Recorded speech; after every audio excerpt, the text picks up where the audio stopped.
As we settle in to kick off week number 5 of the Canadian Football League. Thanks for being here with us. And it will drop down to Janarian Grant, who drops it himself at the 20-yard line before he's pushed into bounds on a 6, maybe 7-yard return. And out comes the absolutely on fire Chad Kelly, on pace for a ridiculous amount of yards here this season.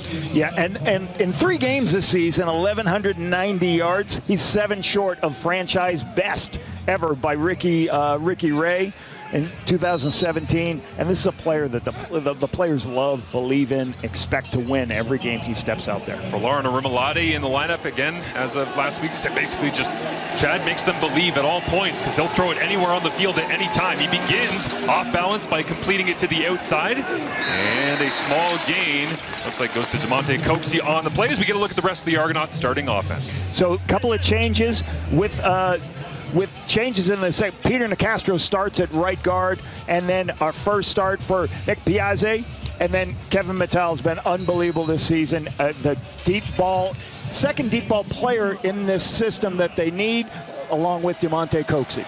That with Dakota Shepley out of the lineup at right guard, so a shuffling up the deck after a back injury to the NFL veteran. Shepley, his flags fly here on second down. Kelly looks down the field and wants to rip it. Throws it up for grabs. Tyler Common is down there. And did he hang on to it? No, it looks like Calgary ripped it away, but we'll sort out the penalty flag in the backfield first. Damon Webb has the rock for now. Usually when the quarterback leaves the pocket, you're going to get some type of holding call because the offensive lineman not sure where he is.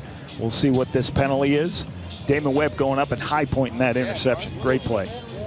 Chad Kelly leading the CFL in number of points at different receivers when he breaks the pocket. That's an unofficial statistic, but as soon as he breaks the pocket, he's trying to find anybody he possibly can. There's 2 penalties on the play, holding Toronto 61, illegal contact on the receiver. Calgary 35 will replay second down. So Brandon Kemp has the penalty go against him, and Delaney Robinson, the undrafted young Canadian, on the corner as well, and so it will remain Toronto possession. Yeah, very difficult penalty there for Delaney Robinson, in playing for an injured Adrian Green. Getting the start this year out of Regina, 6'3", 194-pounder. Getting the start over Benjamin LaBrosse as well. He's the former 4th overall pick for the Stampeders, as Kelly already has to break the pocket twice and still stays looking down the field. This one sails high over the head of Common, incomplete. And it will be a 2-and-out officially after the penalty exchange back and forth. And so the punting unit with Haggerty hits the field early on for the Argonauts. And that's Chad Kelly's going to do that. He's going to, when he escapes the pocket and uses his legs, he's trying to find the deep ball throw downfield. Got the deepest throws downfield in the Canadian Football League. 26 times they've thrown it downfield greater than 20 yards. Haggerty, the outstanding special teams player, knocks this one 61 yards down the field, and always dangerous is Tyreek McAllister, who's breaking free, runs back across Haggerty, but finally wrapped up and brought down after a long return and a 43-yard return. It looks like it was Jeremiah Ojo who finally fought back in, but McAllister down on the turf after that massive return. Good bounce outside, good block on the perimeter, but you have to have lower body strength, and you see the lower body strength breaking the tackle right there. That's all you need to get those huge gains. You want returners who just don't get touched and then fall down. Great lower body strength. See how healthy he is now. We're talking about a guy who's had 2 return touchdowns in 2 previous weeks. He's been sensational for them, but obviously very slow moving right now. Flips the field for this man, Vernon Adams Jr. And Dave Dickinson talking this week, the thing that puts a smile on his face, 0 interceptions. Yeah. One of just only 2 players left in this CFL not throwing interceptions. VA digs in already on Toronto's side of the field and gets popped on the first play. Right away off the edge. It's Andrew Chatfield Jr. that got the hit in on him, but the Calgary Stampeders offense looks like this. Bakeen Coley gets the start, right tackle, after William Barnes is getting benched for not playing well enough. 12 starts at Purdue. And Dedrick Mills, the offense goes through this football player, right? How can they get him involved? He had 4 catches last week for 46 yards. He had his first career touchdown last week, but they got to get some run game going against this toughest run defense in the Canadian Football League. Yeah, we tested immediately here with the short yardage package in. Vernon Adams Jr. to the sideline after a gain of 9.5. And so the Stampeders plunge to the left-hand side, pick up the first down. Lowest net yards last week, but it came in their first win. And as you said, with Vernon getting popped on that first play, he stands in, he's tough, and he makes throws like this pretty consistently, which is what Dave Dickinson loves to see, but you don't love to see your quarterback getting rocked like that. Andrew Chatfield's recovering, sees the zone read, recovers, gives a great shot. Great throw by Vernon to get, know you got pressure, I'm about to get hit, but still have the arm angle to move the football and get that completion. Almost wonder if VA didn't predetermine he was pulling it and then go, yikes, for first play. Wrong recovery when the end collapses and then recovers that fast. Absolutely. So Adams Jr. looks right, quick release, on target, and down the sideline. It's the leading receiver for the Calgary Stampeders. That is Brooks, making more and more plays with every opportunity he gets. This time, it's Eric Brooks for 24. Yeah, good throw out to the outside. Sees Brooks, no defender outside him, just puts it on him, locates the football, get a nice first down on first down. We'll start with the pass game to start. Loosen up before they get Dedrick Mills going. Classic example of a guy that's a returner too, right, Lapo? And then just works his way in as a receiver more and more. Definitely proving the opportunity correct. As the Argonauts on their heels immediately, Cam Judge rolls backwards into free safety position, and they'll run it right down the rail. And the Toronto defense stands tall on first down as we look at their starting lineup. I keep talking about the best run defense in the league. It's because of this guy, Ralph Hawley. He's an immovable object in the middle of the line. And then Darius Pickett tied for first in the CFL with 4 special teams tackles and is a dude at linebacker. All right, and James Caesar, rookie out of Southern Illinois, first in the team with defensive tackles, 16. He leads the CFL in 5 knockdowns. Looked really good on film last couple weeks. Vernon on second down, quick throw, touchdown! Opening up the Stampede Bowl.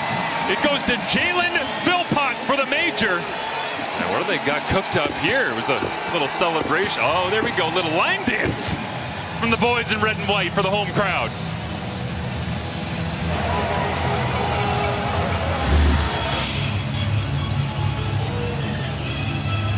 A little bit of pressure, good pickup, get the ball out of your hands early. Easy throw to Jalen Philpott. We just finished a game on Sunday night, the end of week 4, where we had a Philpott going crazy. Why not kick off week 5 on Thursday night with twin brother Jalen into the end zone? Tyson will be loving that. And the good execution. Good start for the Stampeders. Well, too easy, gotta say, on that first drive for the Calgary Stampeders offensively as Janarian Grant has this one go backwards into the end zone. Lets it roll and then will take the point for Calgary, so they tag another extra on the kickoff here as Chad Kelly looking to create some instant offense, already trailing by 8. Not an issue for these guys. Like, the interesting thing, I really think for this, for this football team is, how does the run game factor in with Toronto? Like, Toronto's got some changes, the offensive line, like you talked about. Can they continue to? They've done a lot of good things with Sam Hicks getting the ball. Last week he had a 61-yard run, second play of the game. They fake the inside run here and throw a slant. Looks like Dave Ungerer on the receiving end. That'll be a gain of 9 as short yardage likely upcoming for this Calgary defense to try and shut down Toronto. Jalen Hutchins is another huge body on the inside. He's been so impressive, had a sack last week. Derek Moncrief, he's going to have to go against Kevin Mattal today at that nickel spot, watching to see what happens. Couple injuries on the outside. Benny Sapp gets his first start this week, and Delaney Robinson says we already started, gets the start on the outside. So with Jaden Grant being injured, Benny Sapp steps in, just got in here last week, was with the Saskatchewan Roughriders last season. So 2 changes on the right side of that secondary. And keep in mind in this short yardage, as they hand it off inside and flags fly on the snap. Time count violation. Wow, yeah, slow getting it in. Toronto number 4. It's a 5-yard penalty. Will replay second down. It seemed like the personnel package was very slow getting off the sideline as we were talking through the Calgary defense there. And with the play clock changes, you've seen a couple of those this season with the teams trying to sort that out. And again, you got to get your personnel in if you want to do that short yardage quarterback sneak. You want the big bodies in to help protect the edges for the quarterbacks. You just got to do it a little faster. Back it up 5, 2nd and 6. Chad Kelly back on the field with the base offense, as the Argonauts have had 30-plus points in each of their first 3 games. Kelly pumps, look to check it down, and now sidearms it. Demonte Coxey running free at the 50 and across the 45. It's a first down for the double blue. A familiar connection from Kelly to Coxey for 24. When Chad came back, I said the thing that's going to help this offense the most is Chad's ability to use his legs. No contain on the outside. He just walks away and it says, listen, your coverage is not going to hold up long enough. Argos go quickly. Mackay Polk on the receiving end this time. Up near the first down marker, and Polk in some discomfort as well after taking the hit at the end of that one. Gain of 9.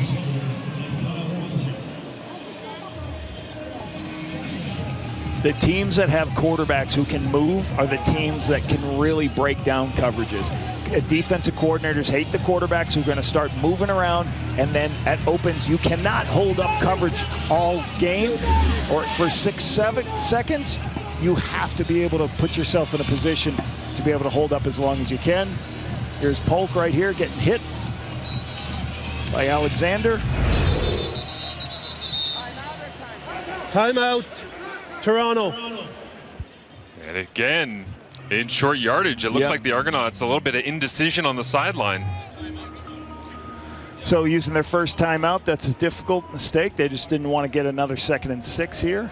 Now they're running in different personnel group to do their short yardage. Whether they didn't know he was 2nd and 1, where they're unsure what package they wanted to be in, or they had to get that timeout. This is a little bit symptomatic of the Argonauts in this early season, especially the game they had against the Ottawa REDBLACKS, where they were throwing it up and down the field at will, but also throwing turnovers and fumbling and all the rest. It's a bit of a chaotic experience at times with Toronto offensively, right, Lapo? They have so much potential. They're so explosive, but sometimes the basic stuff is just what Mike Miller wants. Yeah, get there. He wants more physicality out of this unit. Nick Arbuckle into the ball game. They handed it off to Isaiah Smith, the young running back out of Guelph. On the last short yards, they got flagged down with a time count, but this time it's just Nick Arbuckle going forward, and it will be the Argonauts going forward against a couple of tough opponents from the West Winnipeg and the 0-3 BC Lions trying to get themselves back on track. And of course, the early season matchup with the Ticats, always central. Yes, 7 games on the road. Now, they have a home game here at Saskatchewan. That was their home game in a win, but it's been, they're practicing at Guelph. They're doing that all the way through the World Cup. Living life on the road. And Kelly has been thrown for plenty of yardage as he completes another one to Dave Unger, just short of the sticks. Now, when you talk to some of the players and coaches, they actually really like Guelph. There's not a lot of traffic. They get to spend a lot of time together. Nobody's trying to leave early to beat traffic to go home. So there's a lot of guys around the facility. They're getting a lot of work together. And you talk to the coaches. They said it's been. We know we got a bunch of road games, but really enjoying being together in Guelph. It's a lovely town. Lovely. You ever been to Aramosa? You can go to Puslinch. There's all sorts of great spots around Guelph to go hang out with the boys. After practice is done, as Chad Kelly rolls to his left, another pass completed.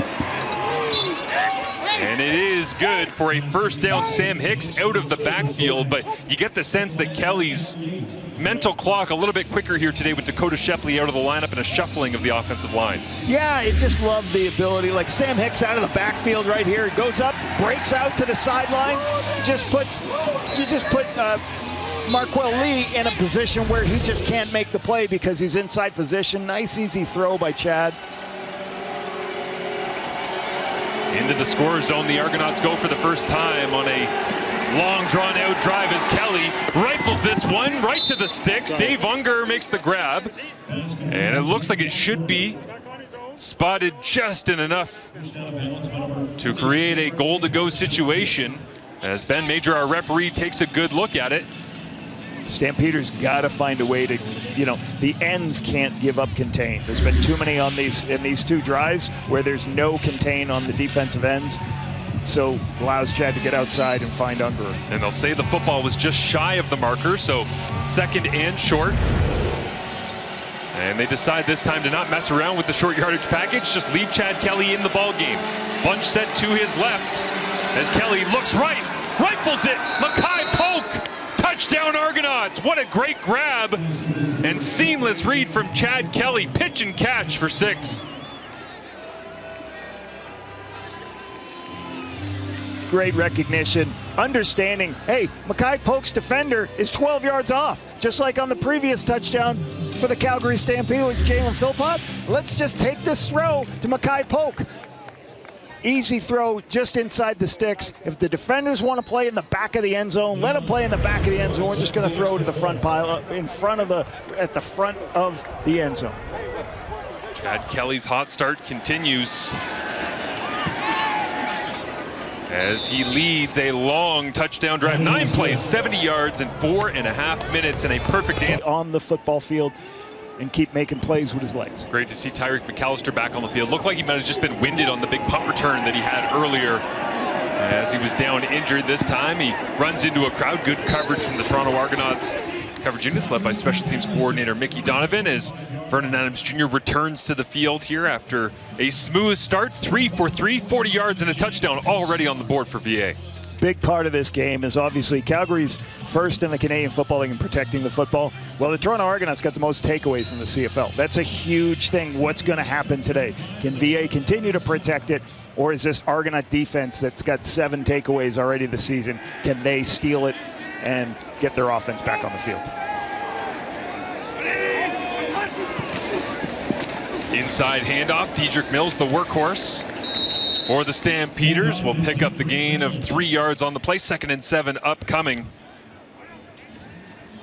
You're gonna have to make sure you can see the fewest turnovers right here. We were just talking about Calgary with just 1 and 0 interceptions. So that's how this model, they want to win here in Calgary. Protect the football, run the football, and when VA has to make some throws, make those throws. But it goes through running the football and protecting it.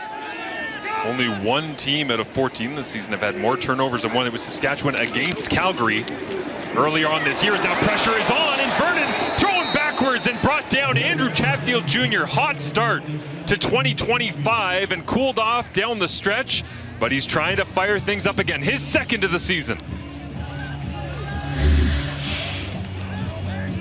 Chatfield right here, you're going to see him coming up field. Little bit of a speed rush that then just bounces inside to a twist. Left guard is in a good position. Zach Williams misses the twist, gives Chatfield that easy lane to rush the quarterback, get the sack.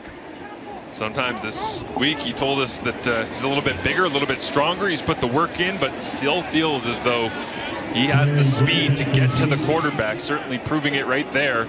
As a late substitution for the Stampeders special teams unit, a little bit discombobulated. And now Janarian Grant will touch it after a 47-yard punt, and again, the coverage right there. Stampede talked great things about it.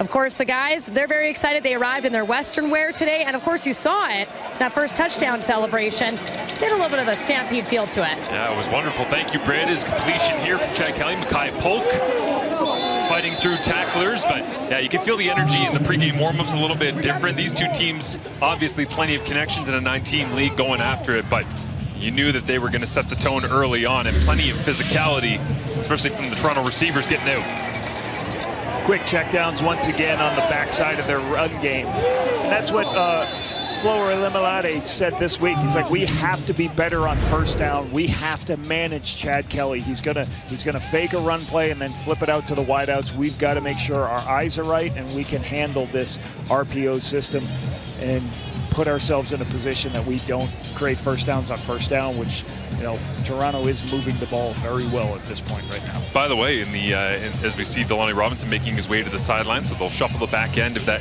Calgary defense. But Florina Rimilade, when we asked him about kind of the weird Canadian things here on Canada Day weekend after all the fireworks went off last night, he said, Calgary traffic drives me insane. No wonder he left Toronto in free agency, coming back to say, if Calgary traffic drives you crazy, Flo, I don't know, man. He said ketchup chips. Ketchup chips, yeah. Sour cream glazed donuts. He's a big fan of those. As Kelly looks over the top into double coverage. One hand ripped out of the sky. What an interception.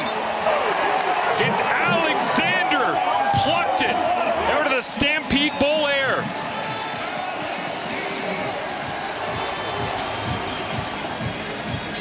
We do know Chad Kelly's got some of the deepest pass passes all season, the deepest touchdown, deepest throws. He's also got the most interceptions. So he is going to throw it up when he sees something. He just gets a little pressured, and then he tries to throw it between two players, and that's about as good as an interception you'll ever see. Look at Cy Anderson making that play.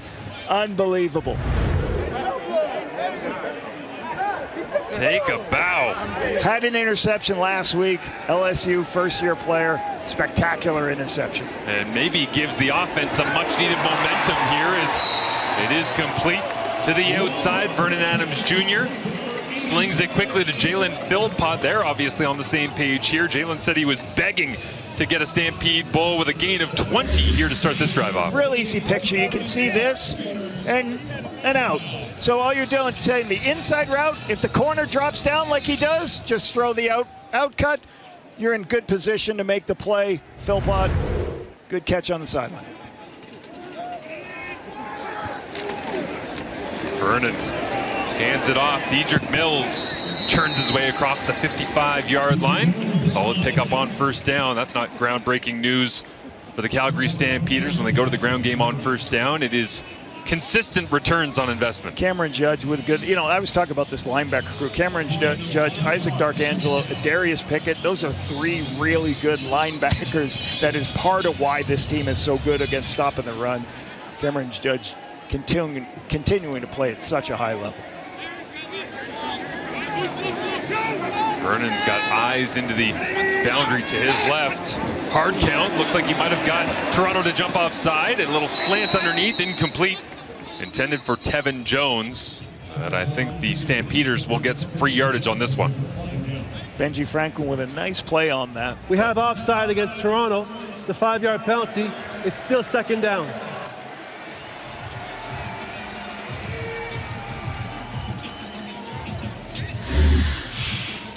It's going to happen right here. You can see right here. Little. Oh. Yeah, it looks like Paris Shand. No, it's Paris Shand. Out of LSU. Really good draft pick last year, the Toronto Argonauts. Quincy Vaughn comes in for short yardage on second and short.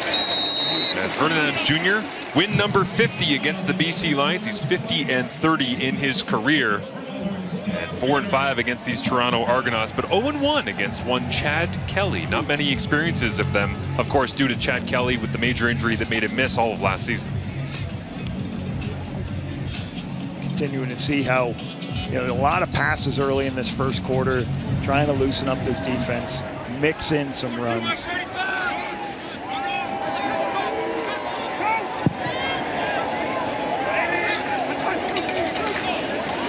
Run fake. Adams looks to the backside, and it's one-on-one. Clark Barnes makes the catch in front of Benji Franklin. They got the isolation, and Clark Barnes went to work here, Lapo. Great play action fake. You have max protection. You look at downfield for the deep throw. You can see him, Vernon, start to look downfield, but there's nothing downfield. So then he goes to his outlet on the outside, which is the deep outside corner to Clark Barnes. Great throw, great location for that. You want to get explosive plays, nice safe plays. Gain of 18 yards for the red and white here at home in the Stampede Bowl. Adams Jr. looks to the far left, comes back underneath, incomplete. And the Argonauts defense all over that one. The first incompletion of the ball game. They haven't played this team before, and John Huffnagel's in the building. So it's a lot harder for you to try to figure out what's happening on a short week and real difficult. I think Milt Stegall might have just gotten beat by the Cap. I don't know. We'll see that. Yeah. So for Mike Miller, the biggest thing he's got to make sure he's doing is it was interesting talking to him with his team coming out here. I had a long talk with him about the relationship with John Huffnagel, and he said some really good things about Huffnagel. It's just like two guys from Pittsburgh, because they're both from Pittsburgh. I've had the opportunity to be able to talk to one of the greats in the CFL on a weekly basis, on a daily basis. Game planning after practice, was with him for training camp. Mike Miller just talked how great it was to have John Hufnagel with him and helping him as a young, nutty, as a first-time head coach, I would say. And classy of the Calgary Stampeders, of course, to honor Huff as well in that first quarter, as now VA goes hard count, and the finger pointing begins back and forth. Yep, little double cadence, a little bit of motion with the double cadence to try to get defenders moved, then the offensive lineman's going to step back. So yeah, I was talking to Mike Miller about that, like, just the fact that Hufnagel's seen so many situations. Penalties on the play procedure. Calgary, number 55. Player misconduct, number 91, Toronto. We'll go up 5 yards and we'll replay second down. And the misconduct being pointing and trying to convince the officials that there was I'm penalty not on sure the other what side. that was. Right. Yeah, so as we continue to talk about Coach Miller, the draft, Hufnagel was helping with the draft, was all over training camp, and just a sounding board for him on a daily basis.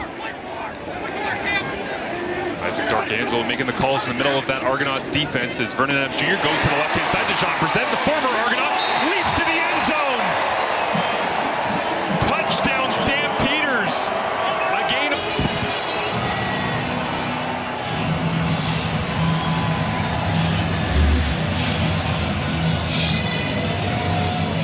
Jean Brissett on the outside. Corner lifts. Vernon sees it immediately, gets the throw out to Brissett. Benji Franklin misses the tackle. Jean Brissett is able to move it in for the touchdown. Great start, and having him in the building. You hear so many players say, he's already been in our system. He knows the system. Grant started talking it over and going, okay, if they do that again, you want to do the old lateral thing? Yeah, like, you want to get it in my hands no matter what? Let's figure this out. If that's their approach, well, we'll see how the Argonauts handle that going forward as Kelly hands it off to the outside. It is Hicks, and a wall of Stampeders defenders are there. Derek Moncrief finishes it off. Arkell Lee right there as well, the middle linebacker swarming to the football. You have all these players here trying to help, but the penetration is what gets you on the outside. As you try to bounce it out here, you're just not in a position to make the play. Arkell Lee's right there, knock the backfield, a loss in the backfield to make it a 2nd and 14. Kelly digs in with 4 receivers to his right. Chad stands in. And was it Hutchings or Peterson that got there first? Looks like Peterson, the second-year CFLer out of the University of Central Florida. This is what Calgary talked about. We've got to get some pressure to slow down Chad Kelly. We've got to push it. You see Flo denting the pocket, and then all of a sudden you get a lot of pressure on the inside. Miles Brown is in there. Jalen Hutchins is in there. Great push by the interior defensive line for the sack. This ball takes a hop on the punt, 56 yards. Watching that happen in Montreal. 2 great players, 2 great young players in our league. It feels like 2 guys that could have gone to any team in the draft and still been successful. They have found their respective fits in both Montreal and Calgary.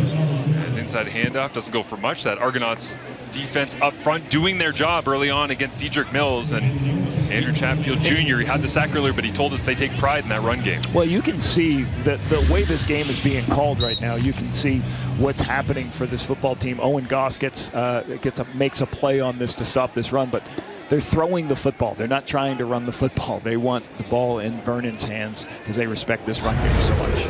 Quickly to the line of scrimmage are the Stampeders as usual, and off the back foot, right down the pipe, Tevin Jones makes the grab.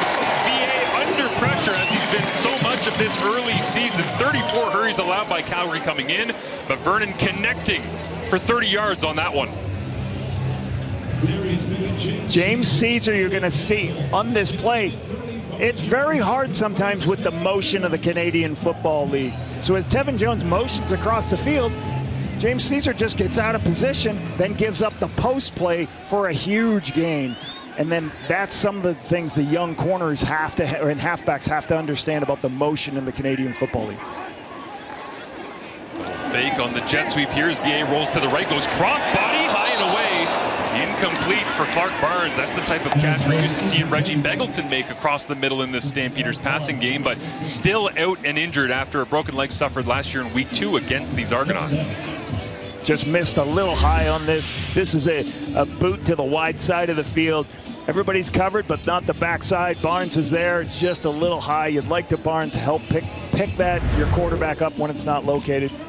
There you see Reggie Begelton. They say it was very close to returning. Yeah, hope to see him back. Did practice this week, starting to ramp up. The 3-time All-CFLer with over 5,600 career yards and 28 touchdowns. They need that dearly, as Eric Brooks really got his first opportunity as he fights for the first down yardage when Reggie Begelton went down. That's what opened the door for 87 to have an opportunity to be a true receiver that he's grown into wonderfully, but they're short of the marker here.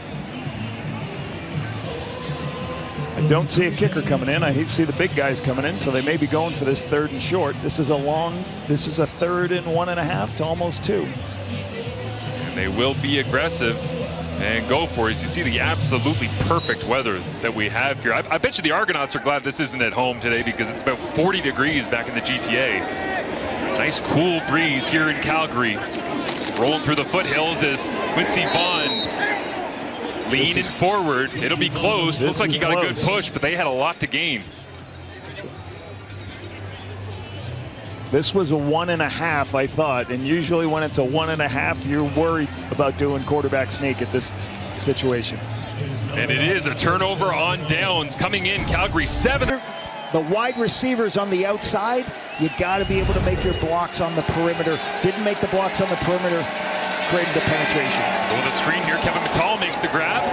Inside his own 30, breaks across the 40 and still on his feet, and continues the trend of Kevin Mattal. Gain of 25. He's averaging up around 20 yards per catch this season, and a lot of them coming like that, yards after contact. Yeah, how fun is this guy to watch? And then just get the ball in his hands. This is a behind the line of scrimmage screen. You put him in the backfield like he's a blocker and then let him go. And then the strong lower body following the big men and just runs people over. Huge gain. He's been so fun to watch this year. And Chad Kelly's really unlocked his deep ball potential this season. 18 catches already as we sit here opening up week number 5 of the CFL season. And they'll whistle this one dead. Flags fly. Procedure, Toronto number 52. It's a 5-yard penalty. We'll replay first down. Yeah, Peter Nicastro, who shuffled over to right guard in place of Dakota Shepley for this game, and Nicastro only giving up 1 pressure in 119 snaps so far this season, but flagged there. Yeah, and you look at this. We just talked about Chad Kelly unlocking the deep threat of Kevin Mattal. Like last season, only 8.7. This year, 19. So Chad Kelly knows this is a guy I want to find downfield when I'm making my play, when I'm starting to scramble. He's been outstanding this season. And the end of last year, he was starting to open up the route tree a little bit more, because the first while he was just flats and curls, but looking great as the season goes on. And that one lost into the Alberta sunshine. Looks like a Mackay poke as he just goes, yeah, that big ball of gas maybe caught my attention on that one. Calgary Stampeders play a lot of zone. Didn't allow any of the inside throws, forced Chad to go to the wide side of the field. Sometimes those throws are harder, just throws it out of bounds, a little bit high, but really good by the Stampeders secondary, the interior guys. Interesting matchup with this Toronto offense and Calgary defense. The Argos have faced the highest percentage of blitz in this early season. Calgary blitzes less than any team. They'll just send 4 here, but they get home and Kelly has to get rid of it on 2nd and long. No time as the Argos couldn't hold up front.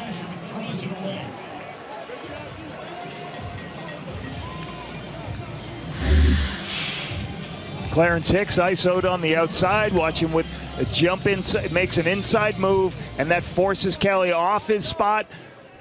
Got to get the ball out of his hands. Charles Wiley's right there, but a great inside speed move on the tackle. Tag, another quarterback pressure on for Clarence Hicks. 12 of them coming into tonight. 3rd in the CFL and tops for the Calgary Stampeders as McAllister watches this one hop over his head, but it sits right at the 5-yard line. Wonderful punt from Haggerty is 60 yards. And I wrote, and how to get open. yeah, good stuff as the Stampeders will snap it from their own 3-yard line. They've only had 3 snaps inside their own 10 so far in this young season. Of course, it was a penalty against Calgary that backed them up as we were going to break just a moment ago. So they will have to play from deep inside their own, and never easy here, Lapo. Yeah, and there's a couple of things happen situationally. Is your right tackle, Coley, who's getting his first start, the goalpost is right next to him as they move the hashes. So when he gets to set up in his pass protection, he's got to be careful. The goalpost, you got to be careful. If you take a drop, you can't throw to the right because of the goalpost. You got to be real cautious on where the ball goes when you're backed up in these situations. Long shadows here as the afternoon turns to evening, and I think VA's hard count worked, and so he'll take a shot over the top and just missed. Running down the rail, Jalen Philpott. But did they squeeze a free 5 and another opportunity free of those uprights? Yeah, and I love this call here. And this is a situational football thing. You do a hard count when you're backed up inside the 5 or 3 because it's half the distance. So you get everything of the gain on your, if the defense jumps, but you only lose a yard or 2. If you're at the 1-yard line, there's no penalty. So you always practice this with your team of going hard count when you're backed up, try to get a freebie. Low risk, high reward. Did it pay off? Ben Major, again, our referee, is Dave Dickinson. Already lining up the next call, working in concert with Pat Delmonico. And Vernon certainly looks like he's ready to go. Or are There's 2 penalties on the play, offside. 95 Toronto, and we have holding 67 Calgary. We'll go back half the distance. We'll replay second down. So Kongbo jumps off on the right-hand side there, Lapo, but another call against Calgary. Yeah, left guard Zach Williams gets the holding call right here. You can see his hand and bringing the defender down.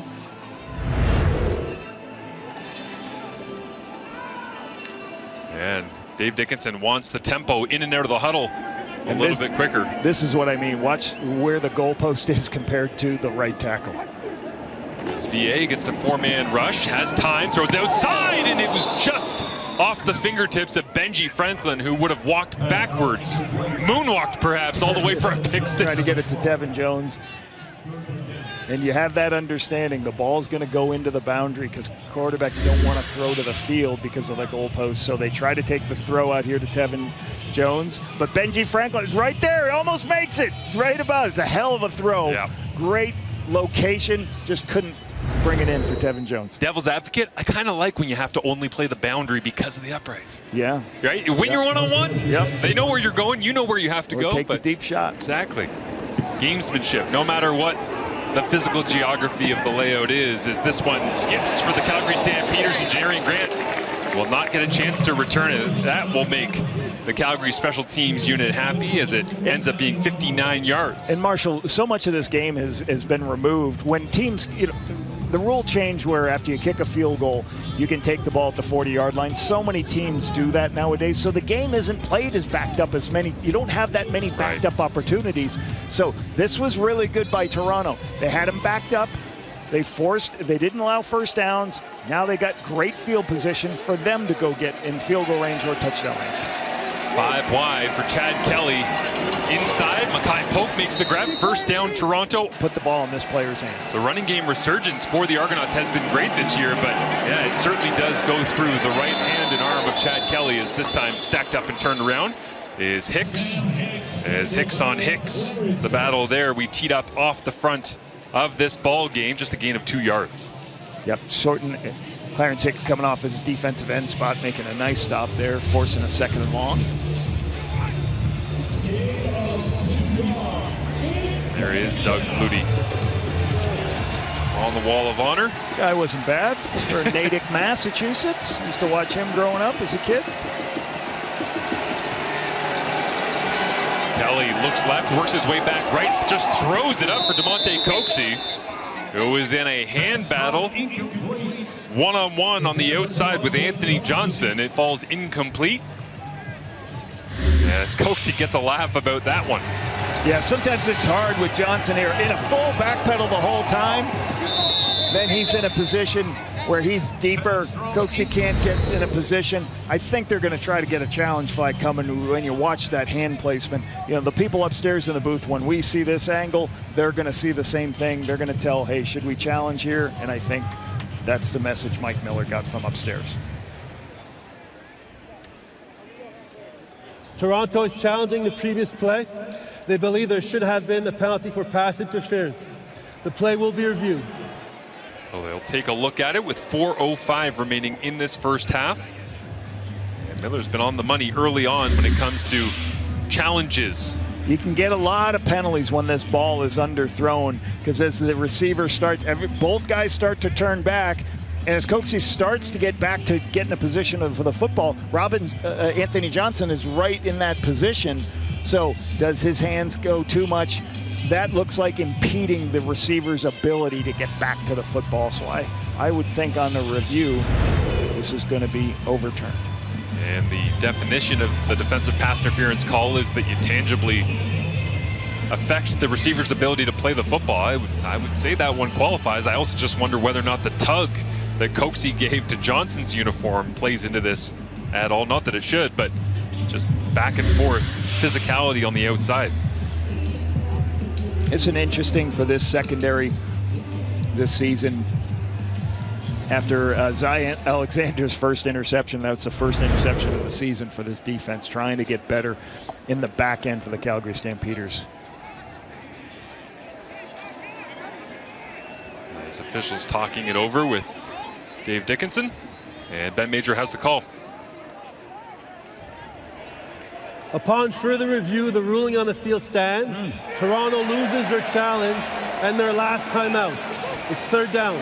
So they spend one early on trying to get substitution package into short yardage and then lose the other on the challenge. I thought there was an impede right there, but the replay center, I guess they didn't say it was clear and obvious.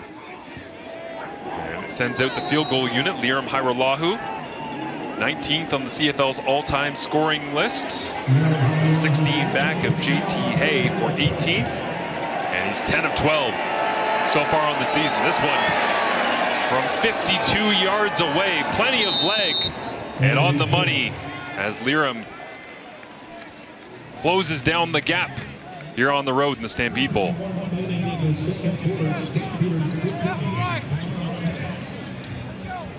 Field position, what does Calgary do? They take the ball to 40. They get great field position because after field goals, everyone's getting the ball to 40 yards. Handed off inside, Dedrick Mills, and stuck. Looks like Brian Haralamana came down. Close things out, or was that? Yeah, it looks like James Caesar actually might have come in from that boundary halfback spot to make the stick. These DBs have to, because offenses use their receivers in the blocking schemes. You have to also have your DBs have physicality. Obviously, Darius Pickett is a defensive back close to the ball, but James Caesar at times and Deshaun Amos got to get close to the box to make stops in the run game. This is the 3-minute first down, went for a gain of 5, right on the average for the Stampeders in their rushing attack this year, tied second with Winnipeg, and it leaves second down and 5 to go. And the Stamps score before half. VA trying to escape the pocket, flags fly as he couldn't get out.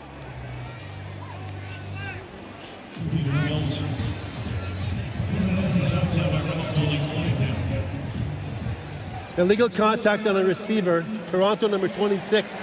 It's a 10-yard penalty. It makes it a first down for Calgary.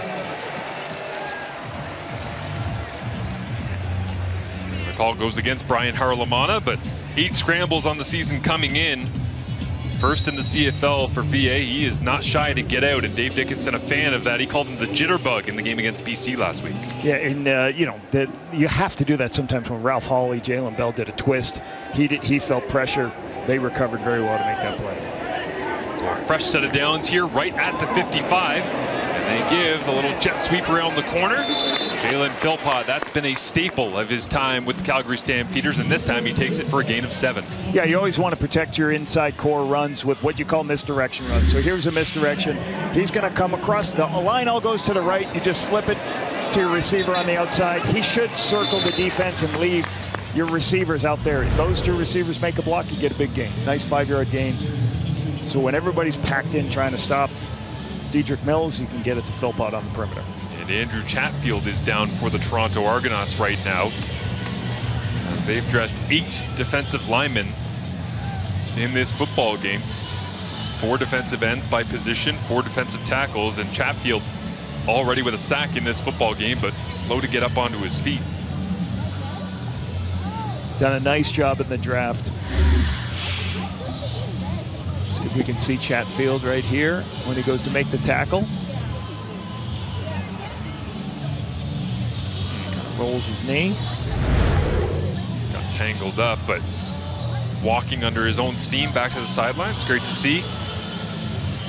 And it leaves 2nd down and 3 here for the Stampeders. He was a great interview this week. He said, I'm more comfortable with all these tricks these O-linemen are doing to me. All these tricks and making sure, trying to give one look. Then you said, what's a trick? Yeah, give me what a trick is. He's like, well, the receivers, they do that waggle thing and try to get me to jump off sides, but no, I know they're doing that stutter cadence. Yeah. My favorite was when he started talking about offensive linemen typically look where they're going, and sometimes you'll see guys turn their head the opposite direction and then take 1 step down and come back and pop you right in the chest. Yeah. It's like, well, I don't fall for that anymore. I'm starting to figure this thing out day after day as the Stamps go empty this time around. Little underneath, Browning running free through the secondary, breaking 1 tackle, then a second, and finally brought down. It is Deshaun Brissett. Used to love doing that for the Toronto Argonauts, now running through their secondary like it's a practice rep that he used to take so many times. You're going to see the tailback leave, and what does that do? That opens the underneath, and that gives an opportunity. As the linebackers have to climb with the back, that creates space, plenty of room for Deshaun Brissett. A great rhythm throw by Vernon. Once the linebacker got high, get the ball to Deshaun underneath. 22nd empty snap of the year for the Stampeders, that one. As now Toronto sends all the pressure. Wide open, Jalen Philpott. Oh, he made the press, but couldn't get away. Great tackle by Caesar in the open field. Great recognition. Why quarterbacks are doing so well this season in the pass game. You got a lot of veteran guys. It was blitz, one-on-one on the perimeter. Vernon recognizes it immediately, gets the ball outside, but Caesar is one of the most physical players on this Toronto Argonaut team at only 5'10". That's why he leads the team in defensive tackles. That's a huge stop to put the ball at the 2-yard line. Pivotal moment here in the ball game with 2:04 remaining. The Stampeders wanting a touchdown to send the extended halftime into a celebratory mood. VA play fake to the outside. Caught! Touchdown! Jalen Philpott, 2nd of the ball game.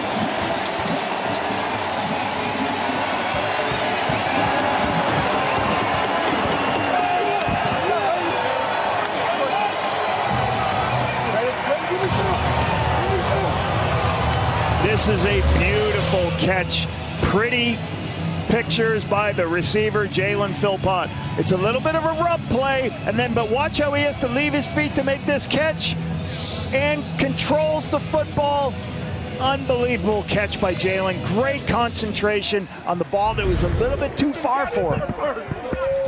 Might have been the 2nd effort that got that one done. Ball rolling around. Not sure he had complete control the first time, but popped it back across the goal line, and it counts. And Jalen immediately starting to track down twin brother Tyson in the touchdown category.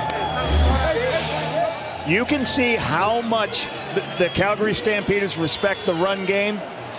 The run defense, I should say, the Toronto Argonauts. It's 2nd and 2 from the 2. You got 2 runs possibly. Nope, we're going to throw the football here. Going to do a little rub play versus man, get Jalen the ball. Jalen picks him up with an amazing catch.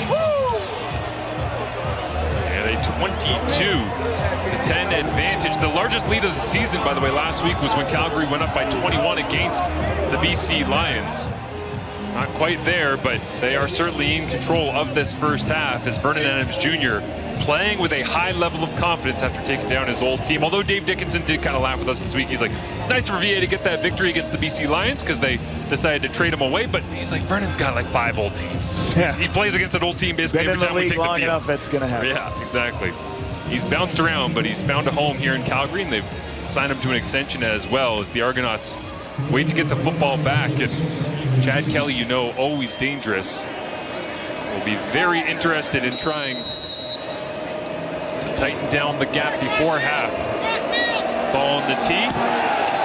And will they kick it to Grant? No, they decide to go over the head, bouncing off his hands. And into the end zone of Isaiah Smith. And now Smith tackled inside the 10 on a special teams faux pas right there. So going away from Grant works wonders for the Stampeders. Part of the success of this game so far has been the combination of a number that obviously Calgary's keeping this high-powered offense off the field. And now this special teams mistake is going to back them up. They got to go 100 yards right before the half to get a touchdown. But hats off to Calgary's offense to keep this high-powered offense off the field. Jesulaomi Ojitalayo, the rookie out of Wilfrid Laurier, makes the special teams tackle. And now Chad Kelly gets to Mackay Polk, who, if he stayed on his feet and kept his momentum, might have been free for an even bigger gain. But a fifth catch from Mackay Polk immediately gives breathing room to the Argos, and they'll go tempo. Yeah, as they throw this right off the linebacker, in between the linebacker and the deep halfback. Great throw by Chad Kelly. Kelly looks out to the outside. Dave Unger in the sun makes the grab in front of Johnson. And I was saying to head coach Mike Miller that I watched in the Saskatchewan game, there were some throws where the ball just exploded out of Kelly's hand last week. I said I was watching and going, oh man. And he said, yeah, we make those noises too when we're watching film. Sometimes on the sideline, right? Yeah. And that's another one, that throw to Mackay Polk over the middle of the field. You just go, man, so much arm strength. As now he tries to rip it incomplete, skipping it into the Toronto bench. And 3rd and 1.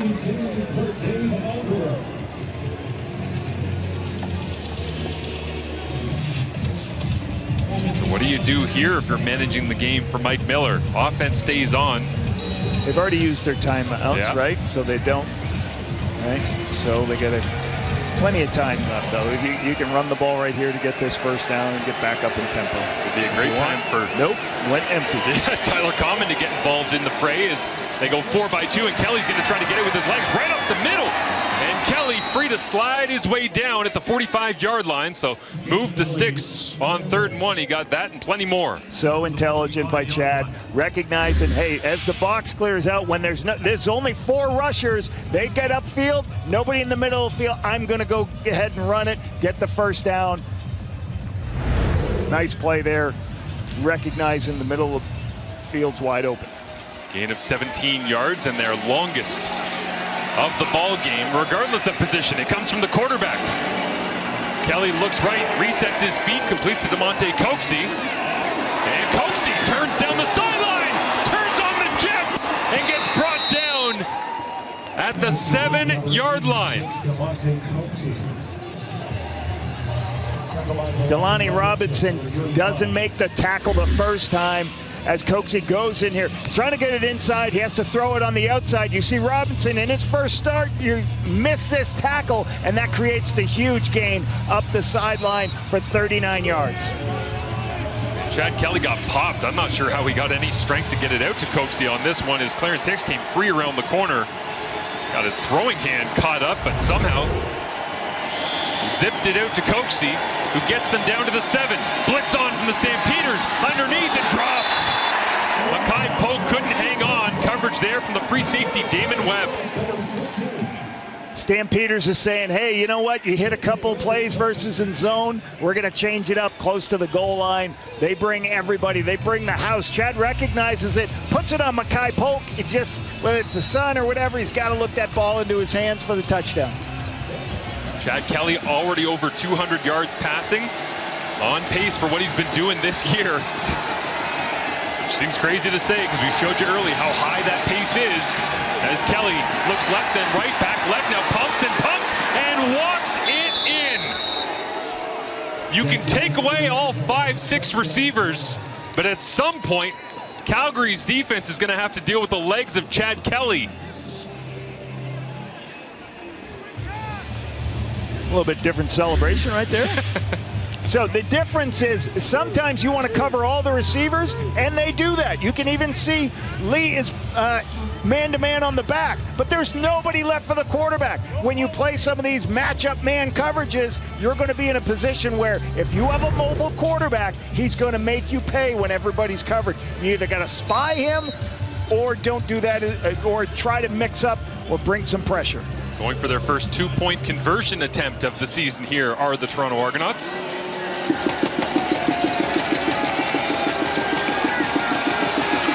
Coxie, the low man at the top of your screen, and that's the direction Kelly goes. Tries the back shoulder, and they get tangled up again. Late flag does come out. They've already had the reviewed interaction between Coxie and Johnson.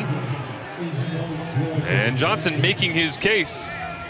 You can see the trust. Defensive pass interference. Calgary, number 44, will go up half the distance and will replay the 2-point convert.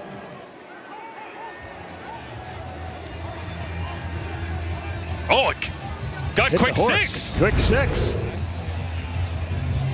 Felt that was less of pass interference than the last one, but I will. Sorry, quick. Quick six, you okay? It's not, what a gamer. That's a football horse right there. It's a calm, cool, collected horse. He didn't even flinch. So this first and goal, this will turn into a short yardage game. Nick Arbuckle turns around, hands it off. They tried to run this to Isaiah Smith earlier. They got flagged for a time count. And this time around, flags fly, but it looks like offside against Calgary. As Smith at the bottom of the pile. Offside, Calgary, number 51. We will replay the 2-point convert from the 1-yard line. They got the stop, but offside the call. Just such a brutal penalty here when you're trying your hardest to get the stop, and you just have to have the understanding. You cannot put your hand there when you know where the ball is when it's on the 1-yard line. You have the white paint to tell you where to stay on side.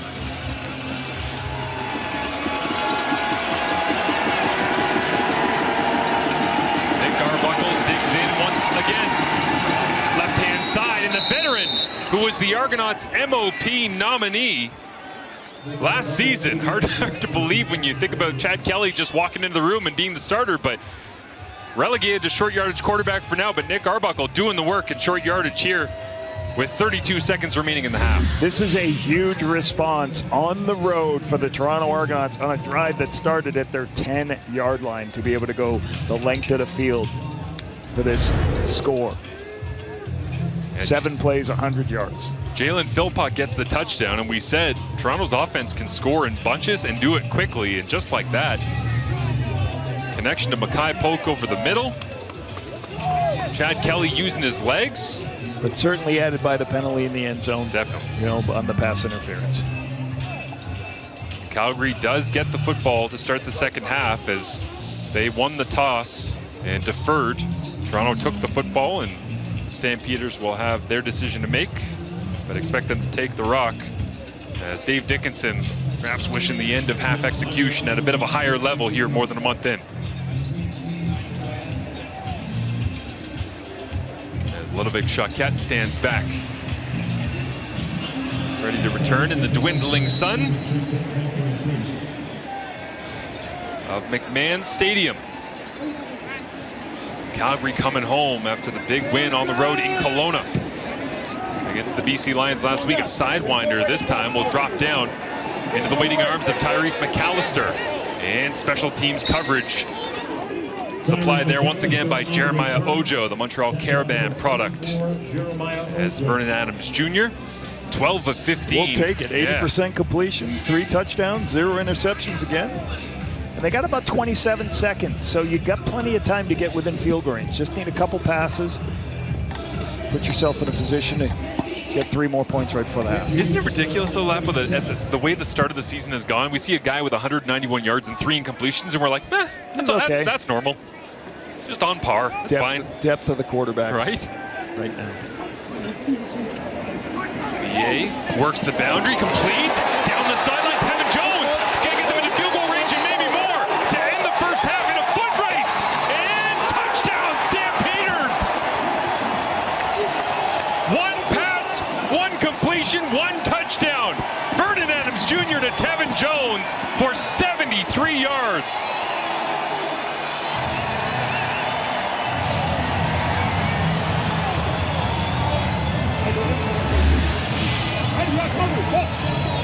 Take the one-on-one, and when you go for the football, if you miss, you've got to be on the upfield shoulder so you can make the tackle, especially in this 4-by-1 set.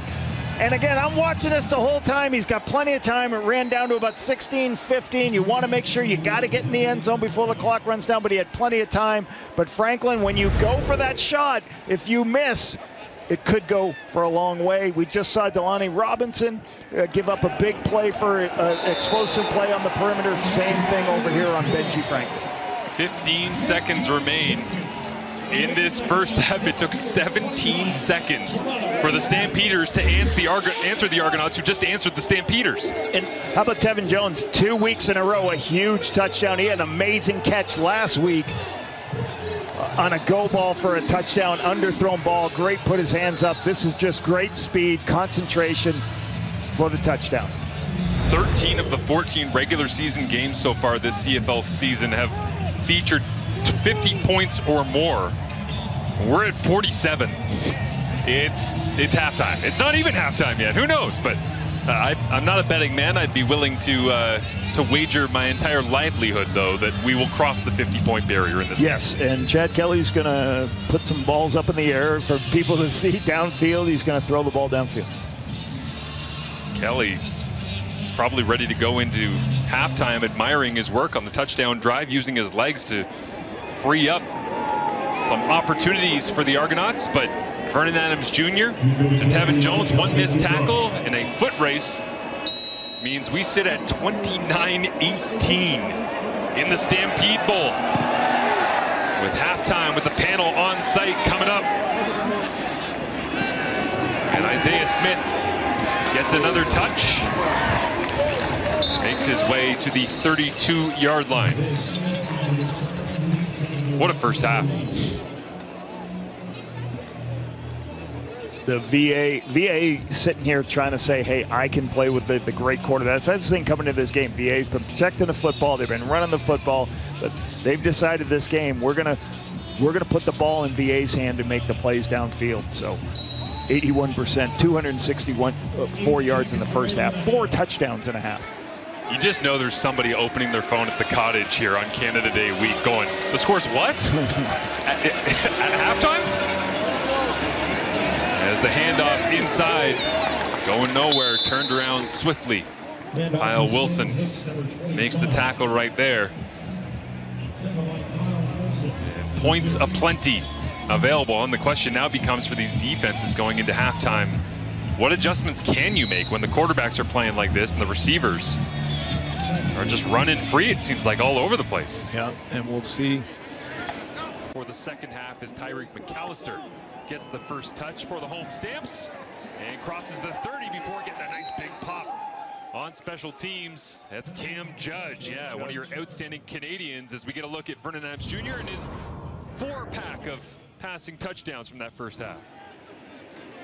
Quick throw, good movement in the pocket, putting a good start out in the red zone. Couple of good red zone touchdowns here.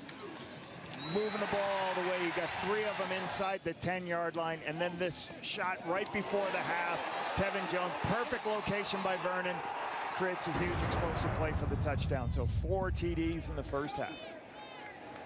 Maybe some history en route as well. We'll get to that in just a second when it comes to franchise record for touchdown passes in a game as they begin with the handoff around the edge. And the all-time record for Calgary Stampeders passing touchdowns in a single game, 6. Very much within reach, but there's 4 players who have had 6. Doug Flutie. Doug Flutie, yep. Bo Levi Mitchell. Ooh, no. Jeff Garcia. Yes. I don't know the other 2 then. Lisk and some guy on the sideline. Okay. Dave Dickinson. Yeah, there you go. So there's 4 of them. It's Garcia, Flutie, Dickinson, and Lisk. And I'm amazing to think that Dickinson might be helping to engineer a game in which, in the Stampede Bowl no less, the VA could break that. Plenty of ground to cover before we get there, but historical note as inside, nice dive that time, second effort on the check down from Dedrick Mills to get the first down yardage. And here's my thoughts of you talk about the chess match. For Toronto defensively, if you look at the stats in this first half, second down stops, which they just converted again, Calgary's offense. They were 7 of 10 Calgary converting on second down. So the Toronto's got to find a way to get them off the field. You know, this is the team that's got the most takeaways in the CFL. They have one on a 3rd and short, but can they get a takeaway? That's what Toronto has to do defensively. Absolutely. Inside handoff here. Mills bounces it off, and nice tackle. Otherwise, more damage would have been done. Benji Franklin brought down Dedrick Mills, but his longest run of the ball game, and that one goes for 9. Yeah, he hasn't been, you know, really haven't featured the run game as much, given respect to how well the defensive line and the linebackers have played this season. But as this game goes on, they're going to try to wear them out and get Dedrick Mills involved. You got off the slow-mo that time. Dante Demery, the left tackle, kind of in a hand battle with Andrew Chatfield, just kind of going, turning around it. Dedrick, where are you, man? You're busting through the line yet? It was a nice patient run, but took a minute. Got there for 9. Now can he go get the first down? Who swung around the edge that time to tackle him behind the line of scrimmage? Darius Pickett, the party starter. So when you bring all these extra people in to help block, you got to get receiver help. We talk about it sometimes. And Darius Pickett, at that strong side linebacker, you're going to see him show up in the screen. Jones has got to get a piece of him. He doesn't. He lets him beat him clean, and that's the short yardage stop you're going to get. You've got to protect your edges. Tevin Jones has got to be in there. Greg Quick's defense makes a huge stop here. We talked about it. You got to get some stops on second down. That's a huge stop. Massive effort from Darius Pickett. Tevin Jones left the door open just enough. And so Janarian Grant inside his own 10-yard line will receive. Touchdown on the interception, but a good first half for Chad Kelly. And for Calgary Stampeders, what they have to be talking about, Bob Slowick, defense coordinator, is going to say, hey, let's defensive ends, keep him in the pocket. We want him. We're getting good pass rush. We're getting good dent of the pocket by our defensive linemen. The defensive ends, you guys keep the contain. Let the guards get pushed into Chad Kelly so he's got nowhere to run. And they've actually, Sam Hicks hasn't been an issue. 3 carries, 2 yards. Damage being done in other ways here tonight as Kelly looks to throw, checks it down, and on cue there is Hicks out of the backfield. Thrown to the turf quickly by Markel Lee, always on the spot. He's man-to-man on Hicks here because they played man coverage, and this is one of the adjustments. Now they're playing what you call 2 deep man under. That gives somebody to handle Chad Kelly in man, but also handle everybody else on the field with man coverage. Easy check down. Almost a face mask right there they could possibly get away with. As Haggerty boots this one away, beautiful spiraling kick as there were 2 returners back and they picked Tyreek McAllister to receive it. He does, and it looks like Isaac Darkangelo down there on special teams. So you're starting middle linebacker all over Morocco after they get the victory against the Netherlands in the FIFA World Cup. As Vernon Adams Jr. looks to throw, gets hit down low as he releases it and tipped up in the air, then caught. Tevin Jones caught it off the bounce. The ricochet from Benji Franklin. I thought when the ball came out of the hands, I thought Benji Franklin undercut it enough to be able to make the play, but it was just a little bit high. This is a deep crossing route that's very hard for the corner to chase all the way across the field, but he undercuts it. He's just in a good position. He just can't get the other hand up to make the interception. Just a great throw by Vernon and a great recovery by Tevin Jones. And Mickey Donovan, the special teams coordinator for the Argonauts in the background, is everyone watching at home going, nice play. Oh, no! Caught it on the run. You can't simulate that in practice, just natural ball skills. As Vernon Adams Jr. goes over 300 yards and now goes for even more. Down the sideline, drops it in. Clark Barnes, touchdown! Vernon Adams Jr. has 5.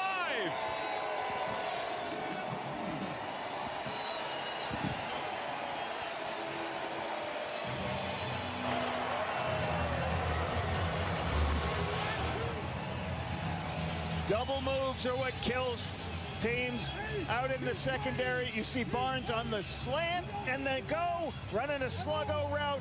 Gets McFadden to bite on the inside move. Wide open. All you have to do is spot that ball for Vernon's 5th touchdown of the night. They came out tonight and they said, we are going to throw the football to win this football. And poetry in motion, poetry in storytelling as well. Because for on his chain there, his uniform number. by the time this thing is all said and done. And just like the start of the first half, start of the second felt smooth and easy for the Calgary Stampeders offense as they hammer it low once again at Isaiah Smith. And the coverage unit right there from the Calgary Stampeders. Looks like Godfrey Onyeka was down amongst the tacklers to make the play, and Chad Kelly comes back now trailing 36-18. And there's got to be a part of Chad that's going, I'm not playing all that poorly, but I'm getting doubled up by Vernon Adams Jr. right now. Well, and they're, the Calgary's executing, staying on the field and making. That last drive was a 45-yard play and a 33-yard play. So 2 explosive football plays, and that's how it leads to scores. Explosive plays in the Canadian football. Kelly looks left the whole way, pressure's on, but he somehow dances away and tries to use his legs once again. Field opens up and Chad slides down as Marco Lee completes the play. And Kelly up a little bit gingerly. And a gain of 13. Good pressure. Hicks making an inside move, but good spot. Kelly climbs, gets the yardage for the push the ball for first.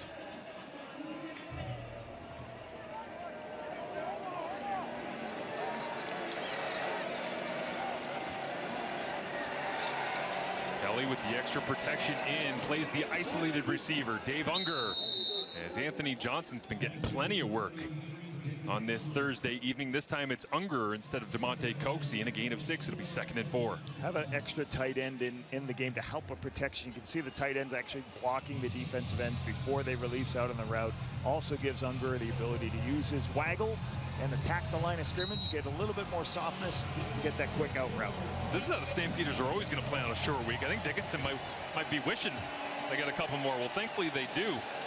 2 more times this season they will play on a short week, just like they are here after a win against the BC Lions, as Kelly trying to extend the play once again, gets hit, flag comes out, and down the field, it gets dropped into DeMonte Coxie. A great grab floating through the air. And Kelly got hit in the backfield as well. I think Clarence Hicks was the one that tracked him down as Chad introduces himself. Flo Remalade talked about this, about the ability. Major foul, roughing the passer. Of Chad Kelly. We'll go up. This throw's amazing. He just keeps making plays on the football field. So this Toronto Argonaut team is not going to panic right now. They're going to, hey, we got Chad Kelly. He's going to put us down. He's going to score a touchdown quickly, and we're going to climb back into this game. That's kind of, you always talk with your quarterbacks. Your job is to do one thing, is provide hope for 1, the fans, 2, your teammates, most importantly. And Chad Kelly does this. That was a great throw under duress and getting the 15-yard penalty after the fact. Kelly came in with 10 carries for 38 yards and a touchdown. He is doubling down and then some on that here tonight using his legs. Now it'll be the legs of Dave Unger getting around the corner, gets a block out in front as well. And a good job, Lonnie Robinson and company being able to bring him down eventually. Looks like Kyle Wilson is down after being involved in this one. Little misdirection, and the wider you keep going, you always think you have all that space, but the speed of the defensive backs, you can see it's hard to hold up on your blocks that long, and then it's also hard to get around and circle the defenses on the width of the field. So great stop by the DBs on the perimeter.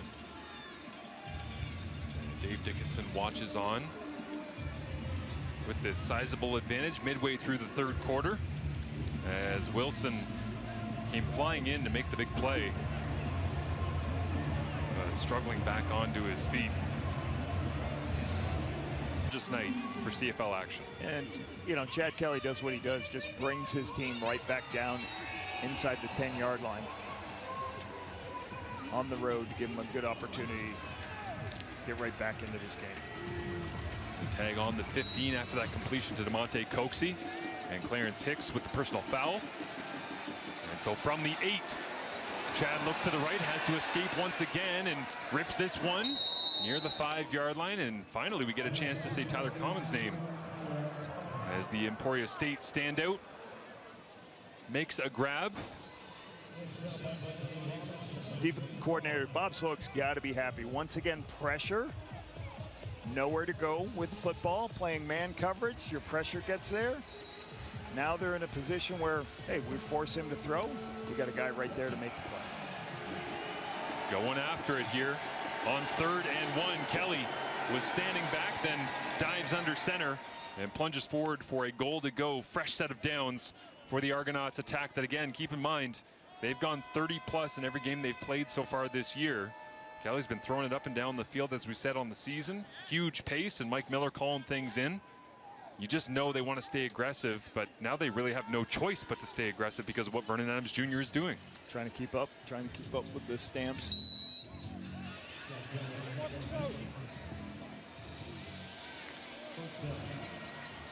So from the 3-yard line, Kelly buckles up the helmet after taking a bit of a whap in short yardage. 5 receivers available. Looks right, quick throw, easy money. Mackay Polk, very similar to a touchdown they had in the first half.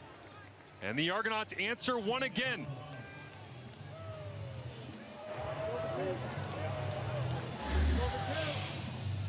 Option route.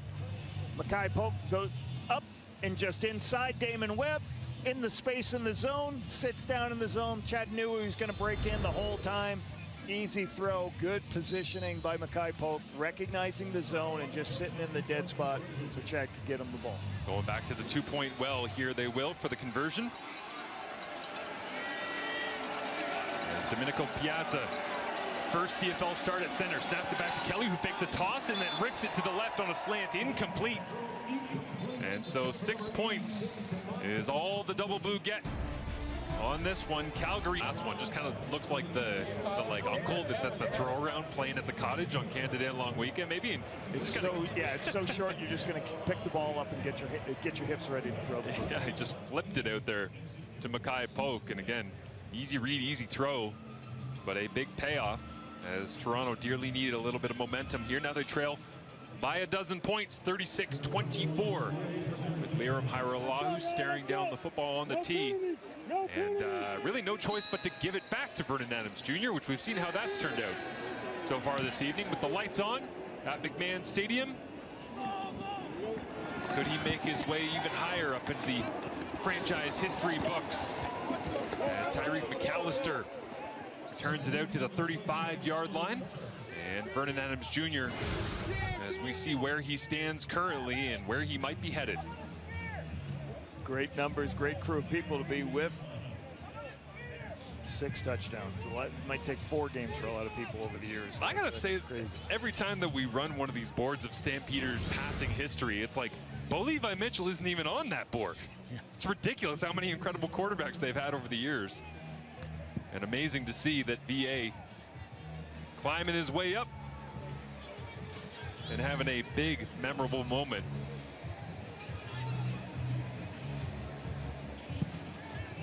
As the officials waiting things out for just a second, I think it's the only thing that could slow down Vernon Adams Jr. so far tonight. And Ben Major, the referee, whistles it in. He goes back to work after Chad Kelly has a 7-play, 79-yard touchdown drive to Mackay Polk over 4 minutes. They'll begin with an easy screen pass. And underneath, it's Dedrick Mills, puts the shoulder down and runs through a pair of tacklers. Dedrick Mills last week had 4 catches, over 46 yards, his first career touchdown. This is a nice screen pass. As you see the lineman, you're going to see the lineman pull out as we go ahead and run this. And he's just going to pretend he's going to chip. And then you can see the lineman. His job is to get inside the lineman and get north-south as they go to kick out. Good lane, good blocking by the front side lineman. Give him an easy opportunity. See Backney Colney getting his first start. Does a good job kicking out. Yeah, Christina Canu right there. Good stuff. Yeah, Cameron Judge caught some of the shrapnel of that collision from Dedrick Mills running through tacklers. So the training staff taking a look at him as Dedrick Mills, 8 carries for 29 yards, a long of just 9. But when you factor in a long of 11 and a couple of catches, he's starting to add up in the combined scrimmage yardage here this evening. And here's a look at Cameron Judge. You'll see him just on the right-hand side there, Lapo. Oh, lowered the shoulder. Helmet to helmet right there.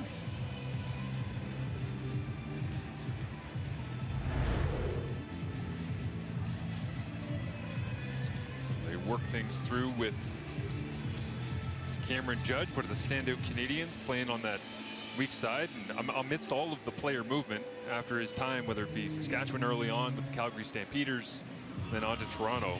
Just a super productive and reliable player who also is featured on special teams, as we've seen here tonight. Yeah, and I had a talk with him before the game and talked about like kind of interesting, like the will linebacker on this team, the weak side linebacker and the strong side linebacker both played at UCLA. Darius Pick and Cameron Judge got to play together in college, and it's pretty neat that they're, you know, now at this level playing together too. A couple of younger players in the mix as well in that linebacking core as Judge onto his feet, which is great to see. But Derek Sluka, who was the standout free safety last year, moving in behind to Darius Pickett. Is a bit of a depth player at that nickel or extra linebacker defensive back. And then Darius McKenzie of the South Alabama, Ottawa native, taken in the 3rd round this year by the Argonauts, also active for this football game, as Judge, with the assistance of the training staff, will head to the tent and get a look. Here you see Sluka on the sideline. Sluka had 2 huge against Ottawa. He had 2 huge returns last year. Untouchable that night. As Vernon stretch run to the outside, trying to run their track in an attempted stiff arm, but Isaac Darkangelo wasn't having any of that.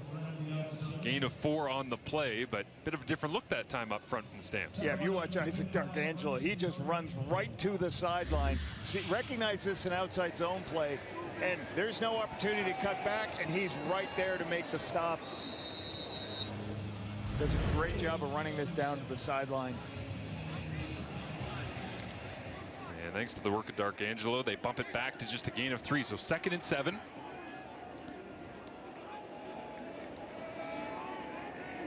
Vernon trying to diagnose coverage as they empty it out, 4 by 2.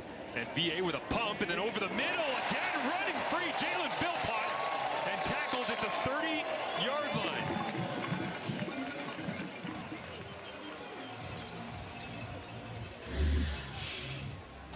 Great protection here, and then what you're going to see is a deep dig to the middle of the field. And Vernon's got plenty of time because the defensive end, Ojo, he dropped out into coverage to cover the back. So there's plenty of time. Voided middle of the field for this 31-yard gain for Philpott. VAC in the pictures. And the pass rush not getting home because they're trying to double the back coming out of the backfield. Mills taking plenty of attention. This time they'll blitz, and Mills will run away from it. Makes a move in the hole, and nice job coming downhill. Got just enough to Sean Amos. Was the one there, but a gain of 9, tying his longest of the ball game for Dedrick Mills on the ground. Yeah, good run. Bounces it outside.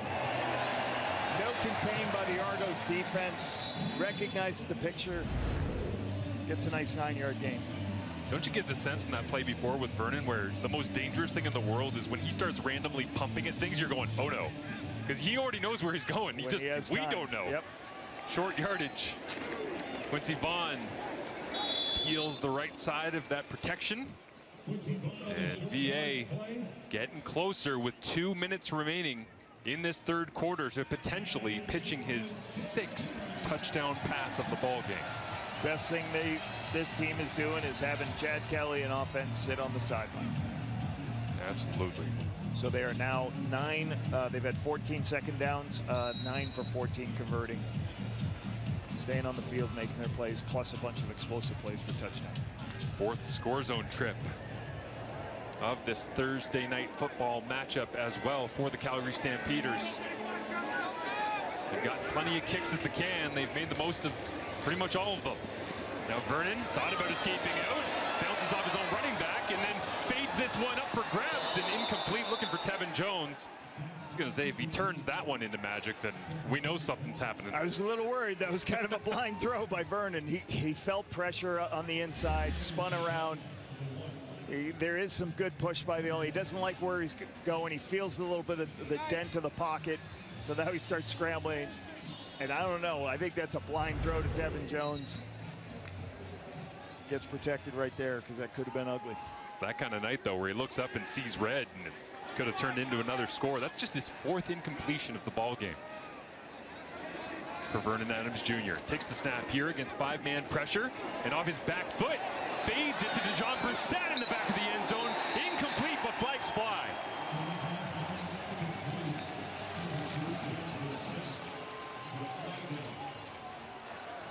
Interference, Toronto number 18. The foul occurred in goal. It's going to be first down at the 1 yard line for Calgary. One of the reasons you love in man coverage, you got Anthony Wilson right here drawing the foul, is you know you have man coverage. It may not be a perfect throw. Put the ball in the end zone. Give your player an opportunity for the one-on-one, especially when you know you have man, because this happens sometimes. You get a little bit too aggressive. Anthony didn't have to do that. The ball wasn't going to be completed, but you draw the penalty, put the ball first and goal at the 1. Quincy Vaughn with a touchdown last week against the BC Lions as whistles blow. And we have a return of the McMahon Rabbit. The McMahon Rabbit standing on the University of Calgary shield in the end zone. Stampede Bowl. He's excited. I mean, just wants to watch. I don't blame him. I think he wants to race Milt. I think that's what it is. He's like, where's Milt Stiegel? I can beat him. He just wants to watch VA. I can't blame him. He's just sitting there attentively. This is kind of interesting. We're just gonna sit here and watch a rabbit.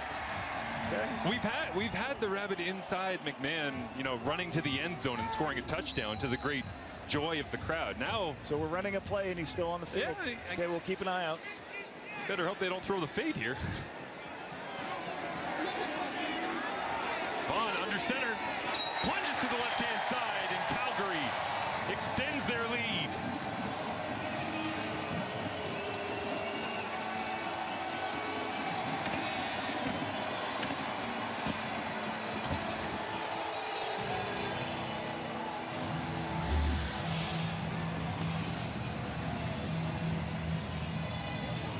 Vernon Adams has completed 82% of his passes at this point. He's on task. Seeing everything that Toronto's trying to change up what they're trying to do. Left. You said they scored again? Okay, all right. Vernon Adams Jr. came running off the sideline trying to usher the offense back into the huddle so they could go for 2. Playing the numbers game here, trying to go up by 20. Just took 8 plays for the Stamps to make their way down the field once again. Vernon keeps the football, finds Tevin Jones. Execution at an elite level from the Stampeders pivot tonight. Motion down at the goal line creates some confusion. 2 players cover 1, leaves Tevin Jones wide open in the back of the end zone. Vernon sees it, puts the ball right on the money. A little bit of zone read, pull it. 2 players jump the underneath, leave Tevin Jones. And Quincy. Nice. Quincy likes it. One of the nicest guys in the CFL. Doing the dirty work and loving it. And he's enjoying watching Vernon Adams Jr., I think, as much as all of the Stampede Bowl fans here at McMahon tonight. You gotta stay up, guys. You know, for a team on a short week, the Calgary Stampeders are pretty focused. Usually the short week team is a little bit more tired. They get tired more later as the game goes on. This is a focused and ready team to go. 68 points in the ball game. You almost wonder whether or not extra credit needs to go to Dave Dickinson for his mentality approach, the way he set the table on the week for them. Or is it just the players responding to the moment? I think, you know, I think the more this group's together, the more time, like Vernon, like they're finding different ways to win. It doesn't have to be always running the football, as tonight shows. And Sebastian Parcelidis, the fullback from Wilfrid Laurier, young rookie, picked it up. To slow Vernon and company down to get more opportunities for Chad with the football. I mean, Chad's got 70% completion. Right. 250 yards, 2 TDs.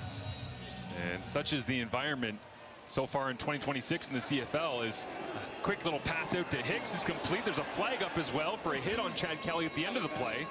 So tag that on, and another flag on the tackle. So they'll have to clean up multiple infractions on this one. But I was just about to say, Lapo, at the start of 2026, you're completing 70% of your passes. You're up around 400 yards. Well, the other guy's better. Right. Like, it's ridiculous. Well, the whole league's that way, right? Yeah. Sometimes 68% in the CFL used to lead the CFL, you know, in the early 2000s. Now it's like the worst in the CFL. As Dickinson There's gets a 2 quick major look. fouls against Calgary. Roughing the passer, number 1, face mask number 44. We'll go up 30 yards from the end of the play. It's going to be first down for Toronto. So you just don't want to do that push at the end, and then you can see that face mask at the end of that. And there's your 2 penalties, which is huge numbers and huge yardage on a great gain on the screen pass to slow the rush down. And Clarence Hicks, the second time he's taken the roughing the passer penalty by just shoving Chad at the end of the play. Right? You just don't push him down. Now the ball's sitting here. Now the ball's at the 16-yard line. Huge swing. This is exactly what the Toronto Argonauts need. A little screen pass that goes for 60 yards. That's like Justin Rankin stuff. But it happens through penalties on this play. As Parsalidis, the fullback, in and loops around Kelly. Quick play action, looks to the outside. Chad leans into this one to Dave Unger. Right on the doorstep of the goal line, and a touchdown for the Argonauts. 16-yard touchdown pass to Dave Unger. Take your one-on-one on the outside. Great trust. Puts it in a spot where only Unger can catch it. And this is a big, look at this. There's a lot of guys. You have extra people in line of scrimmage. You have 2 backs in the backfield. This is not going to be a run play, though. You knew it. This is expert protection, so I can throw the ball downfield, take the one-on-one throw. Good concentration by David Unger for the touchdown, and great location by Chad Kelly. They go for 2 once again. Yeah, you're right. When you see Jack Cassar is in there, no, Sebastian they're throwing the ball. Parsalidis. Come on. You're like, come on, you're not fooling anybody. Just had to win the one-on-one, and Unger did. They go for 2, and Kelly once again play fake and then gets it outside. Wonderful defense from the Stampeders on Kevin Mittal as Damon Webb down from the free safety spot and holds him shy of the 2-point conversion. Having to chase across the field is not an easy thing. You got to go all the way across the field, pick up that guy going behind the line of scrimmage, and make the tackle. Damon Webb with a great spot. Here's the one-on-one. Heavy protection. Get as many people in, and then just take a one-on-one through. Quarterback doesn't have to read a lot. It's just a throw on the outside, one-on-one.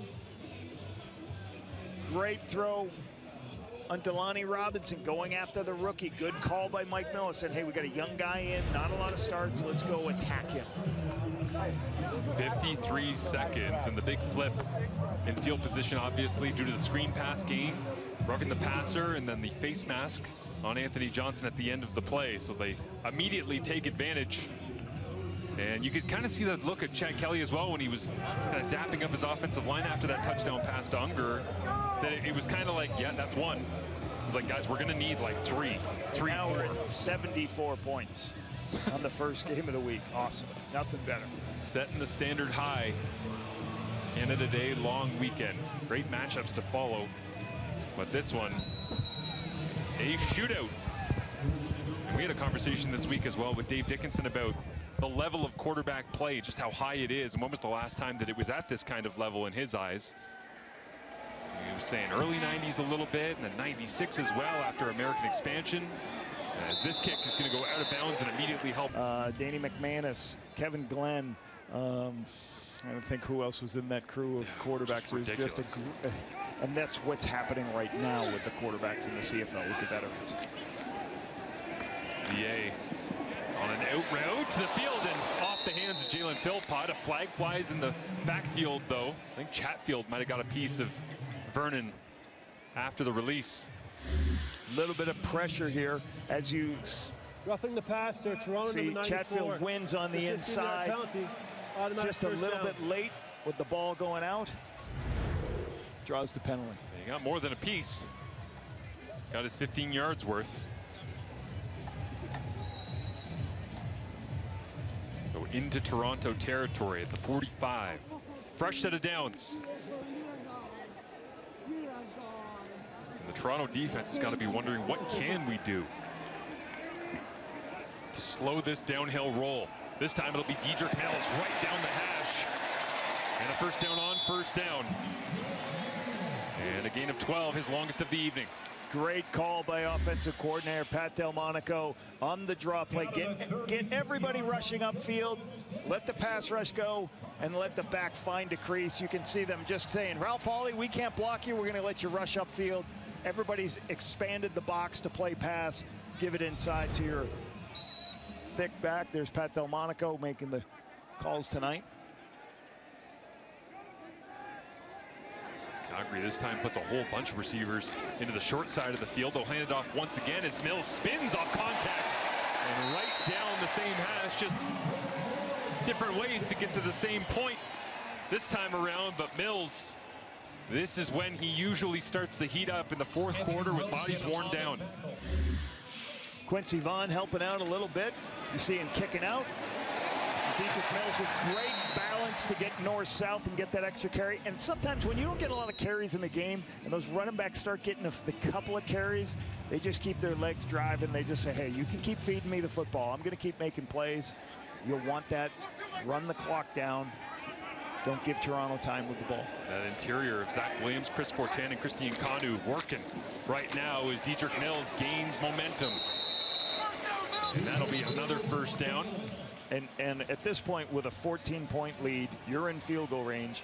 Every opportunity to snap this ball, you would be what we would call, the terminology is turtle. Like you're in a situation where snap the ball with 2 to 3 seconds left. Take as much time off. Huddle and having tempo as they send full blitz this time, and Mills makes the first man miss, but Toronto came after it and timed it wonderfully on that snap. Yeah, and this is going to happen sometimes when you have blitzers off the perimeter, and you can see Owen Goss is coming off this front side edge, and he just stops the back in his place, and then everybody else is showing up. You have to sometimes either have passes built into that to protect that, or you got to be better on the perimeter. The receivers didn't do a good job protecting that edge. Dejon Brissett, I think, took a big blow on the edge, but stays in here on 2nd and 11 after the loss. Vernon with pressure, rolls to his right, pumps, takes off, uses the legs, nobody's looking at him, and Vernon Adams Jr. will score, this time with the legs. 22 yards.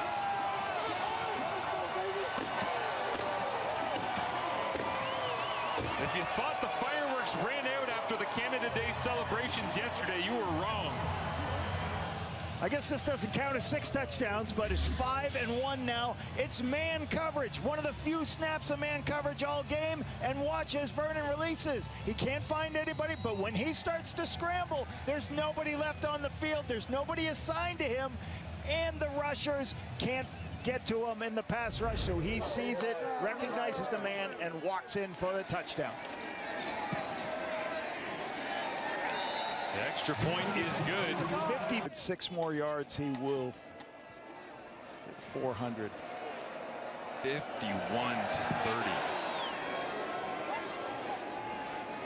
Sensational stuff from the Stampeders offense here tonight as Janarian Grant spins away from the first wave and gets wrapped up and brought down. Ojutalayo makes another special teams tackle. He had 4 in the game last week against BC and tagged on a couple more on top of that one tonight. Yeah, Laomi, like I know last year or last spring when he was drafted, everybody in the Stampeders organization said this kid's going to be a great special teams player for us. And we're going to develop him as a receiver, but he's going to do great things on special teams. Like you said, 4 special teams tackles last week and a nice tackle on Janarian Grant right there. An elite special teamer at Wilfrid Laurier. They worked him in as a receiver, so he's got potential, but right now doing the work on specials here in the pros as Kelly rolls to the right and looking deep to short. Ultimate aggression at all times, especially trailing by 21. Again, the largest lead for the Stampeders this season was against BC, plus 21 last week, and they're right back there this time around. Yeah, and part of this Toronto offense, and Chad likes to throw the deep ball. This was going to be like an 18-yard out, and just sooner or later, the protection is going to break down. You see Clarence Hicks getting there. Fullerin was showing up, and then he has to scramble and move off his launch point. So some of these deeper passes hurting the protection and making him move off the spot.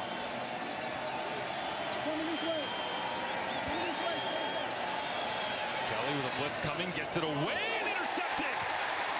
Picked off by the Stampeders. When it rains, it pours for the double blue, and running free through the secondary. All the way down inside the 10. It's his second of the night for Zay Alexander. Pretty average interception by Zay Alexander after the one-handed grab he had. be in the right place at the right time.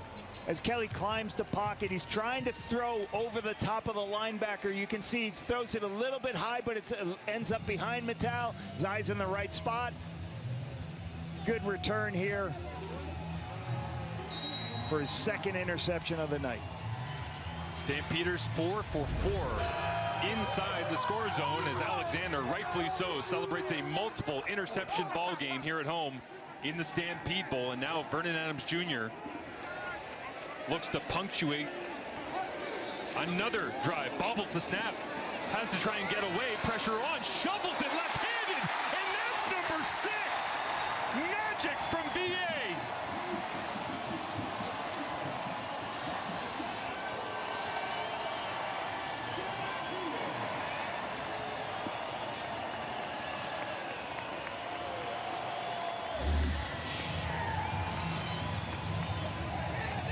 Off-schedule plays, the ball gets bobbled. He's now trying to climb the pocket. He sees Deshaun Brissett and then makes an amazing check down to him for the touchdown. And the one thing I want to say right here, this game is out of hand, 21 points. Dave Dickinson puts his starting quarterback in and calls a pass play, knowing he's 4 yards away from that record of, getting 400 on the game, right? So that's his 400. That's his 7th career 400-yard gain. So hats off to Dave to try to get him to that opportunity for the record. It's a great point, Lapo. The confidence in him, the connection that they've developed. Bench, whether you're in uniform, you're in sweats, you're a coach. I don't expect him to get back in this ball game. But for Vernon Adams,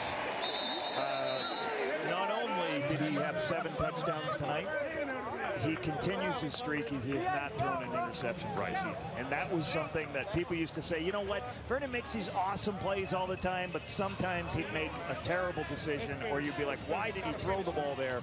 So on top of, locating the football, being great with the ball, now he's also protecting the ball. That's what got Dave Dickinson so excited about the start of this football season. I remember having a Zoom call with him last year, late in the season, where he was almost despondent at the way that the season had fallen apart because of some of those poorly timed interceptions, as Anthony Johnson almost took one to the house. But there was a point at the end of last year where he was incredibly frustrated as a flag is down behind the play at the way things had gone in his first year in Calgary, because I think he thought it was a match made in heaven. And I think it just took an extra year for him to grow into this role with this team and actually really understand what Dave wants. And it's really hard, like for all these organizations that are flipping over and having a new quarterback, it takes more than just a quarterback. You got to get your defensive line. Your defense got to play the way the game's got to be played and take the football away and stop explosives. So, there's 2 misconduct fouls on the play. Toronto 68, Calgary 58. We're going to go back 5 yards. It's going to be 2nd down. Desmond Bland drew that. Back and forth with Sean Peterson Jr. I've been alerted, by the way, that VA and CFL Fantasy has been good for 48 points tonight. Not bad. Yeah. One-man wrecking crew.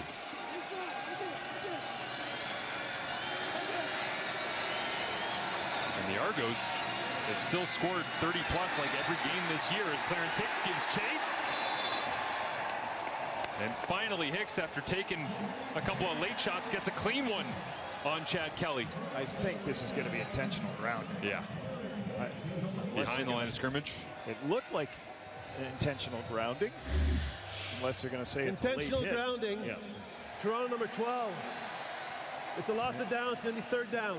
So as he scrambles off to the right, I mean, there's a back there, but there's no shot of where he's thrown this close to the back.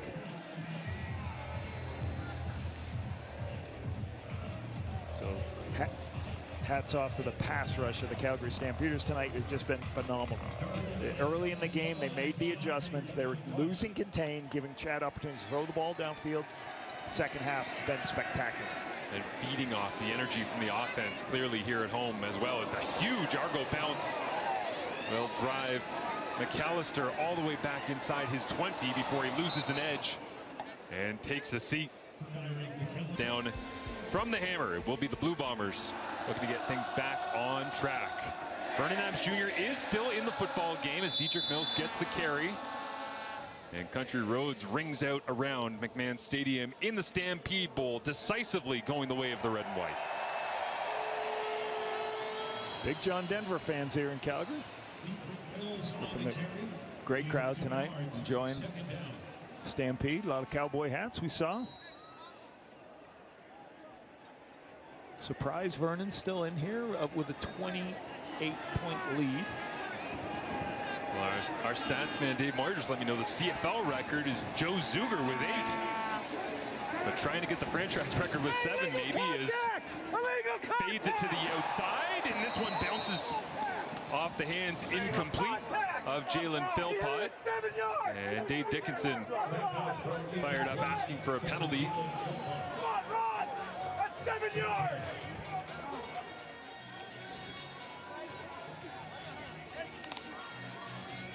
The punting unit will come out. We haven't said that very often tonight for the Stampeders for obvious reasons. Dave Dickinson wants an illegal contact. Contact. Say the contact happened past 5 yards. Janarian Grant catches the 51-yard punt. Great punt. Put it where only Janarian can catch it, right on the sideline and run out of bounds. It turns out that Mark Vassett's been bored standing on the sideline and decided to boom one. And Nick Arbuckle into the ball game, so Chad Kelly will get the remainder of Thursday night football in week 5 off. Again, not a bad night overall from Chad Kelly, but Nick Arbuckle, again last year, in place of Chad Kelly, putting up massive numbers for the Ryan Dinwiddie at that point led Toronto Argonauts offense. And it looks like Kemp, the right tackle, jumped out of his stance a little quickly here. Procedure, Toronto number 61, 5-yard penalty, will replay first down. Got a new center in Desmond Piazza as Nicastro's moved over, with Dakota Shepley being out. Some of these cadences maybe, or the timing of the snap and the cadence may be off a little bit. And another flag. And Kevin Mittal very gently asking for it to be against Calgary. We got a misconduct penalty. Calgary number 96 will go up 10 yards. It's still first down. Jalen Hutchins, probably with a little bit of a conversation that he doesn't need to have. And he's leaving the game. Taking him out. You were geeking out watching him on film this week. He was like, you know, you talk to the coaches about him. He's undersized. They say he's 6 feet. There's no way he's 6 feet. But he is an immovable object in there. And they just said he's a high character player. Toronto goes to the ground game as the clock rolls, and Sam Hicks adds to his tally on the day across the 55-yard line. And we see Zy Alexander, who has the 2 interceptions, coming up a little bit weak in the lower body after that snap. And what I love about, like, as I'm watching this defense play at the end of the game, Vernon Adams got his helmet off. He's the biggest cheerleader for this defense right now, cheering on the guys. And when you talked about Vernon coming to this building last year, everybody talked about his energy. Like, it's infectious. We love when he shows up in the building, everybody's ready to go. Arbuckle, the veteran, rips it to the wide side, but seeing him on the bench with that shot specifically reminds me of last year when they were at home against the BC Lions, Lapo, and he threw a couple of bad interceptions in the first quarter and ended up getting removed from the game. It was PJ Walker came in, he got hurt, Quincy Vaughn got dinged in that game. It was just a terrible night for the Stampeders, but it all began with what you were talking about, which was the untimely Vernon Adams Jr. interception that set the tone for the entire football game. If he's going to remove those and make miraculous plays with his feet and smart decisions with his arm, Calgary is set up for a great year.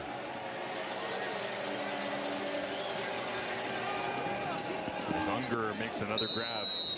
Good throw on the outside. And I talked about it with Chad Kelly, no different from Vernon Adams. The quarterback's #1 job is to provide hope to the organization. Right. And at the moment when he was signed, everybody in the building said, hey, this is a guy that we can we can believe in. This is a guy who's going to lead us to wins. Hey, when we get down by 2 scores, we trust this guy's going to bring us back. And that's what you need to do at the quarterback position for the fans, and more importantly for your teammates.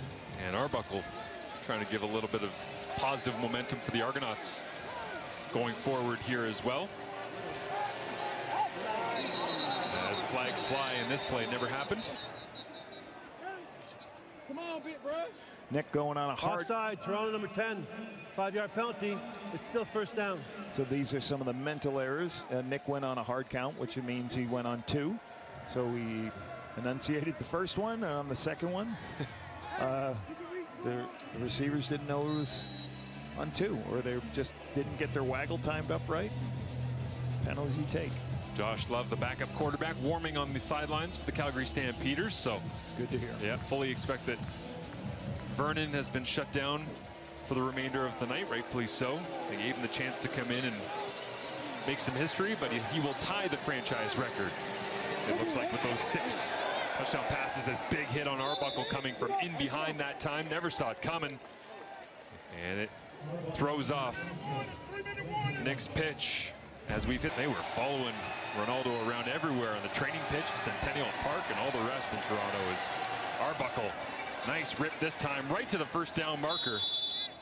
And we'll see where they spot it, but a nice throw from the previous journeyman who settled in nicely here to Toronto in the role that he has been assigned. As we sit here and look at a 58 points sitting here for the Stampeders, one thing I'm thinking about, Marshall, is with 58 points for Calgary, there's not a single point on defense, right? It's touchdowns by the offense. So there's no, usually when it's 58 points, there's a pick 6, there's a punt return touchdown. These are all offensive points and no field goals. Just an outstanding offensive performance tonight by the Calgary Stampeders. It is wild when you just go through, like, I mean, Tevin Jones, 4 catches, 139 yards. Basically everybody is above 50 yards receiving on both sides of the ledger, as Dave Unger just had his 9th catch for 88 yards on the game. DeMonte Coxey just 2 yards away from 100 yards receiving is the benchmark that so many receivers kind of judge a big game by.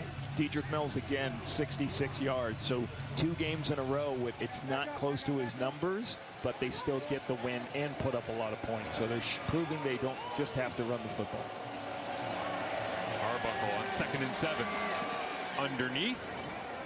And that will be a yard or 2 shy of the sticks, but seems like the Argonauts have found a nice player in young Sam Hicks out of the backfield, multi-purpose. Be hard for, Sam Hicks is going to get some carries, but systematically when they're going to throw the football this much, get in Chad's hands, be hard for him to get a lot of carries throughout the week. But he has, we talked about the top. For Sam Hicks to come into this organization, like last week, he had, I think the second play of the game was a 60-yard run for him.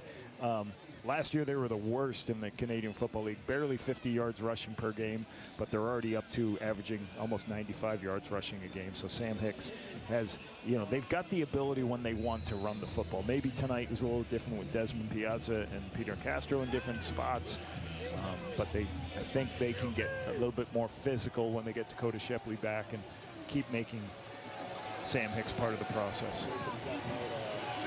Arbuckle in the short yardage package gets the first down. And pressure coming from Arimolade as Arbuckle had to get rid of it, did all the work. And Common couldn't hang on to it.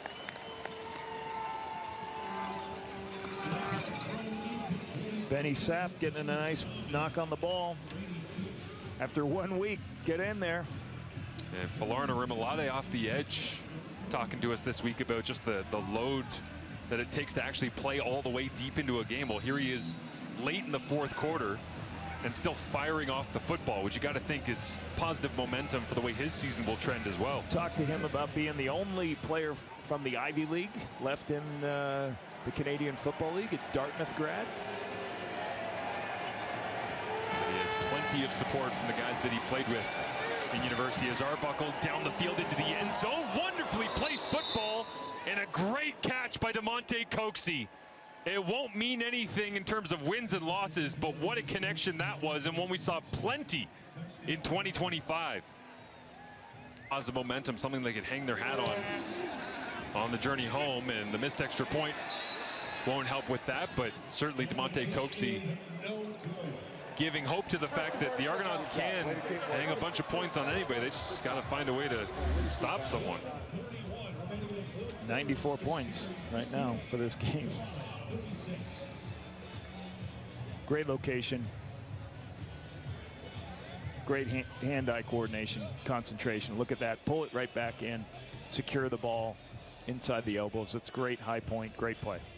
5th year in the CFL, 5th year with the Toronto Argonauts. How many times have we seen number 86 down that right rail showing off the ball skills? At 6'3", that's what you want. A big, rangy guy you can just spot the ball to, let him go make the play. Try that, coach.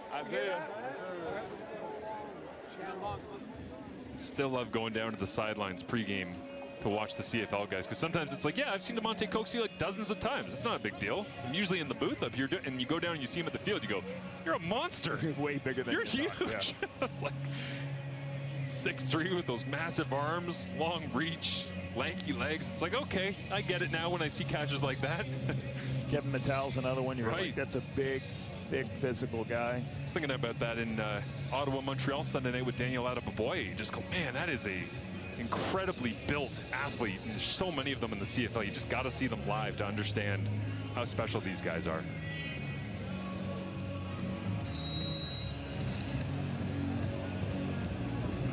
The onside group with Liram Hajrullahu ready to put it back into play. Dejon Brissett, the former Argonaut, waiting back. It won't make it there, and it's Brooks as the ball is loose. Flags out.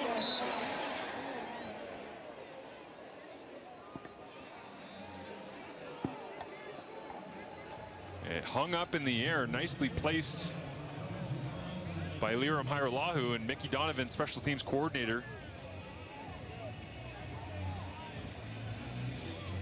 asking for some clarification. See Brooksy trying to go up and get this.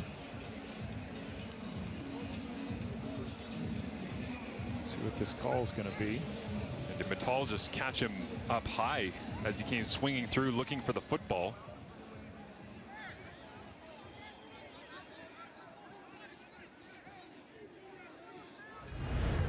It looked like he Have a major foul roughing, Toronto number 10. Blow to the head. Since Toronto recovered, we'll go back 15 yards and re-kick. Let's say it's a blow to the head. That roughing comes from a Mattal hits him in the head.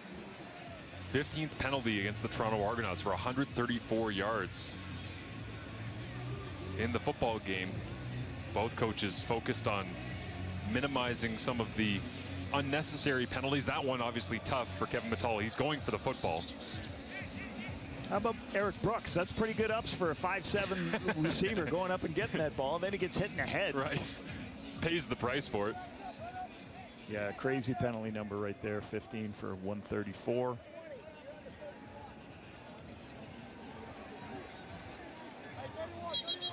Yeah, I give all the credit to the 6'3" lanky guy, and you're right, Lapo, to highlight 5'7" and probably a 40-inch vert. Right. And they're taking him out.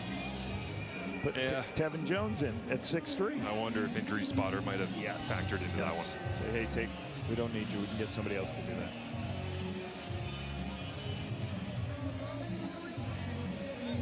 So Hajrullahu will try to hang it high once again, and Kevin Mattal will give chase once again.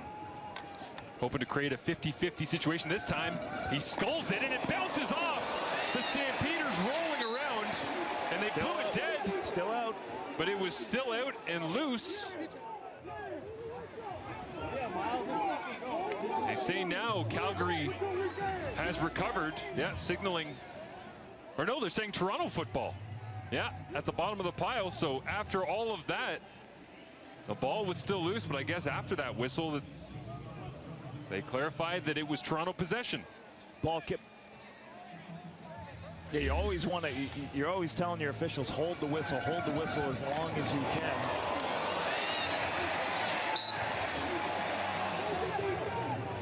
Yeah, the whistle blew. When Calgary was on, it looked like Dejon Brissett was at the bottom, but then he lost it. And as play continued, Toronto was on the football. Yeah, the ball was never recovered. No clarification on the inadvertent whistle, I guess, but regardless, we saw it. We understand. Well, you know, certainly fumbles can happen when a whistle happens. Instant replay can overrule a whistle on the field if it's instantaneous and happens right away. So you're always taught your players play through whistles. Great kick by Hairolahu as well. Two great kicks. Yeah, Laram puts him in a position to get both of those onside kicks. A lot of times you see guys kick it out of bounds or don't kick it 10 yards. So Laram execution on the onside kick was excellent.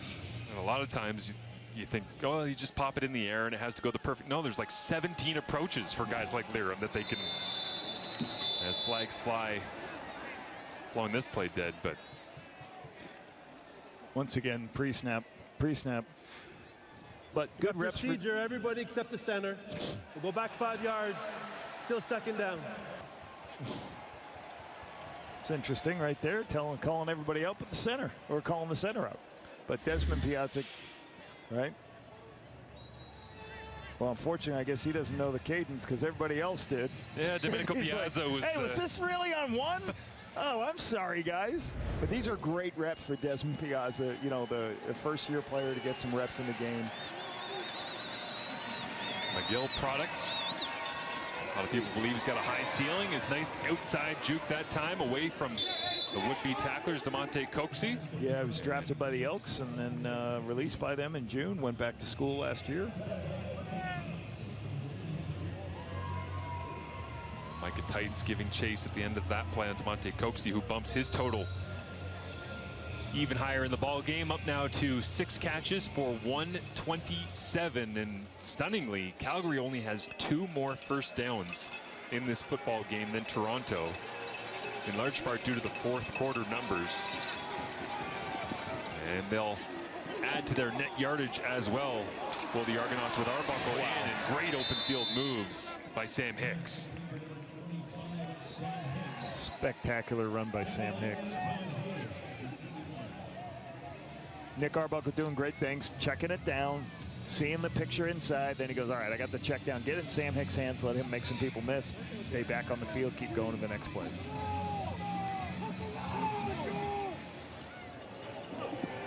Clock rolling. Pass rush off the edge, and Sean Peterson Jr. looked like he just bent the edge enough that time to get around on Brandon Kemp and cause a little bit of discomfort for Nick Arbuckle.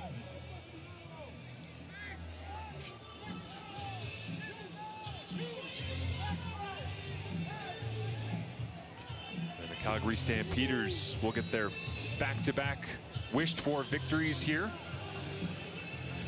as they become a real threat, especially when you consider how close the games were that they had at the start of the season. Could have been 3-0. Instead, they came into this one with just last week's victory, 1-2.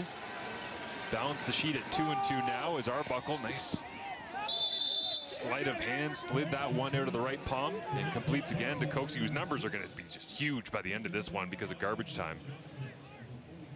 But the Stampeders feel like they can play with anybody, not just relying on Vernon Adams Jr. to create all sorts of magic like he did tonight.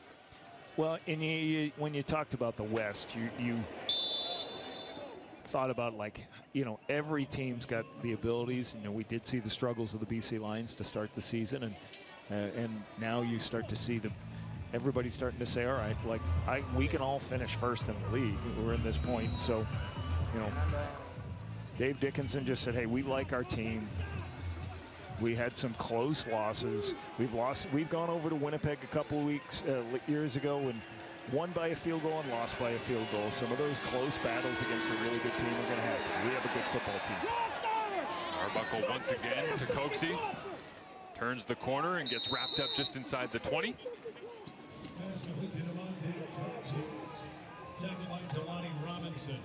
And 900 yards essentially of total offense between these two clubs.